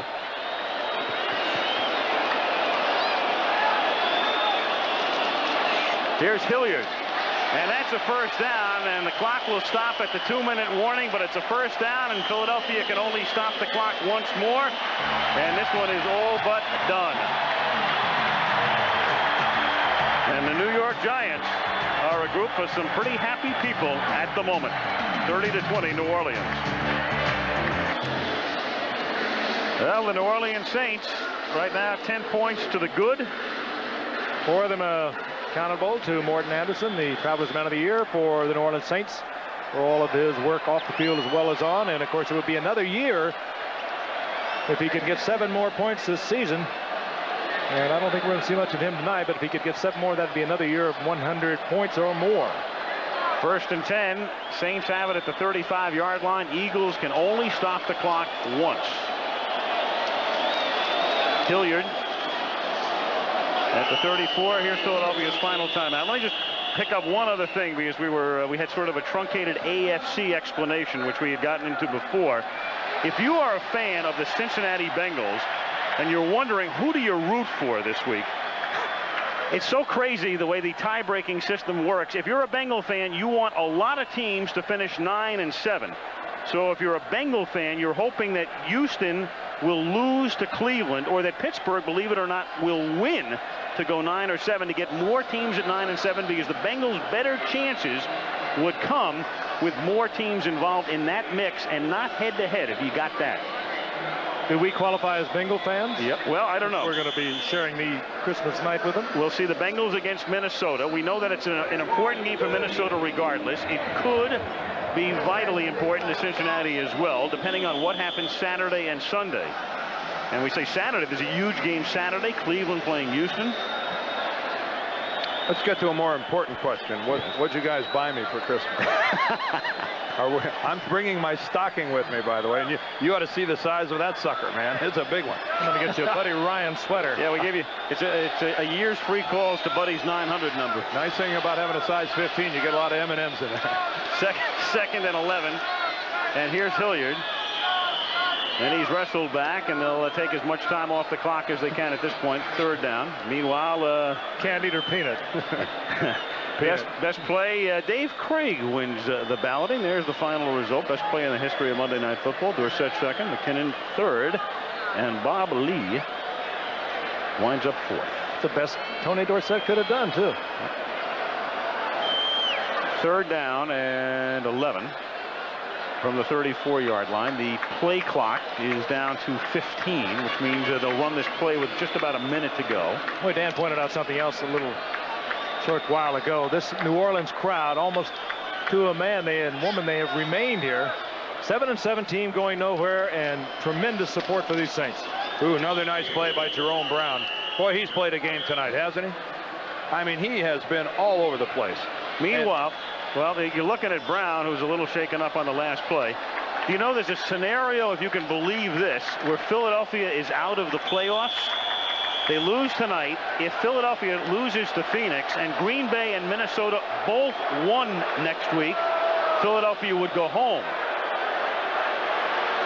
Meanwhile, there's a a stoppage here only momentarily because of the injury to Andre Waters. Now you wonder in a situation like this, obviously, is it real or is it a ploy to stop the clock? There's no such thing as the ploy anymore, because in a situation like this, they will restart the clock again once Waters is removed from the field. So you would tend to suspect that it is real. And you would hope that it's not too real, because right. Andre Waters is a vital player in this Philadelphia defense. And you can see they're looking at his right leg. Andre Waters, who has played a very good game tonight. And meanwhile, I'll remind you that this telecast is presented by authority of the National Football League and is intended for the private use of our audience. Any rebroadcast or other use of this telecast without the express written consent of the New Orleans Saints and the National Football League is strictly prohibited. Or strictly prohibited. You got a problem with that? Take your pick. Christmas in Minneapolis. We'll be there next Monday night as the regular season comes to a conclusion. Well, it's real simple now, and you know, as I say, when Waters first goes down, I know the thought in people's minds in a situation like this, what's really going on? And we told you that you can't stop the clock, obviously, and it's a shame that this has to take place in a situation where the game is winding down. Waters has to come out. And they're obviously looking at that right leg and being very gingerly with the way they are going to remove Waters. So it could be something serious. We certainly hope it isn't. One other thing we can bring up too, as we mentioned that the Saints were seeking to tie an NFL record, most consecutive games limiting their opponents to under 100 yards, and they have not done that tonight. Philadelphia has rushed for 104. There it is graphically. So Waters needs assistance to get back to the locker room. The Eagles will be flying home and preparing for their Sunday confrontation against the Phoenix Cardinals. I mean, that's really a freak play on a play where, I mean, New Orleans just runs a straight little tight formation, straight ahead play. And there the clock starts. I just get that sick feeling in my stomach every time I see a guy going off on the cart. And New Orleans will just take this right down to the last second of the 30-second clock before they make the snap. Play clock is down, as you can see, to 10, and the game clock is at 23. And New Orleans will take the delay of game penalty, or they will take a timeout. What does he want to do? And we actually took a timeout. Barnhart took the timeout. With 16 seconds. I think that's a good call, because it'll enable us just to throw it right to Charlie Gibson and Joan London for Good Morning America. We'll join them in progress.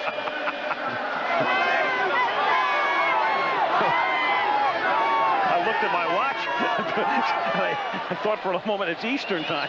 It's 5 to 12, but in this time zone. And Tom Benson, the owner of the Saints, loves to do a little dancing. He's got some good steps, hasn't he? He's got some medals. Here he goes himself, I think, for different steps. Benson Boogie. There it is. Known here.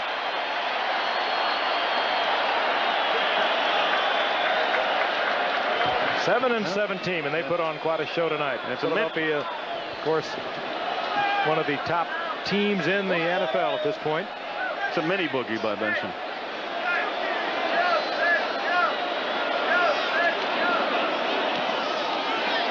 Barnhart's kick. Edwards fields at the 24-yard line. And he runs it to the 34-yard line, and the clock stops with 4 seconds and 1 play remaining in the game.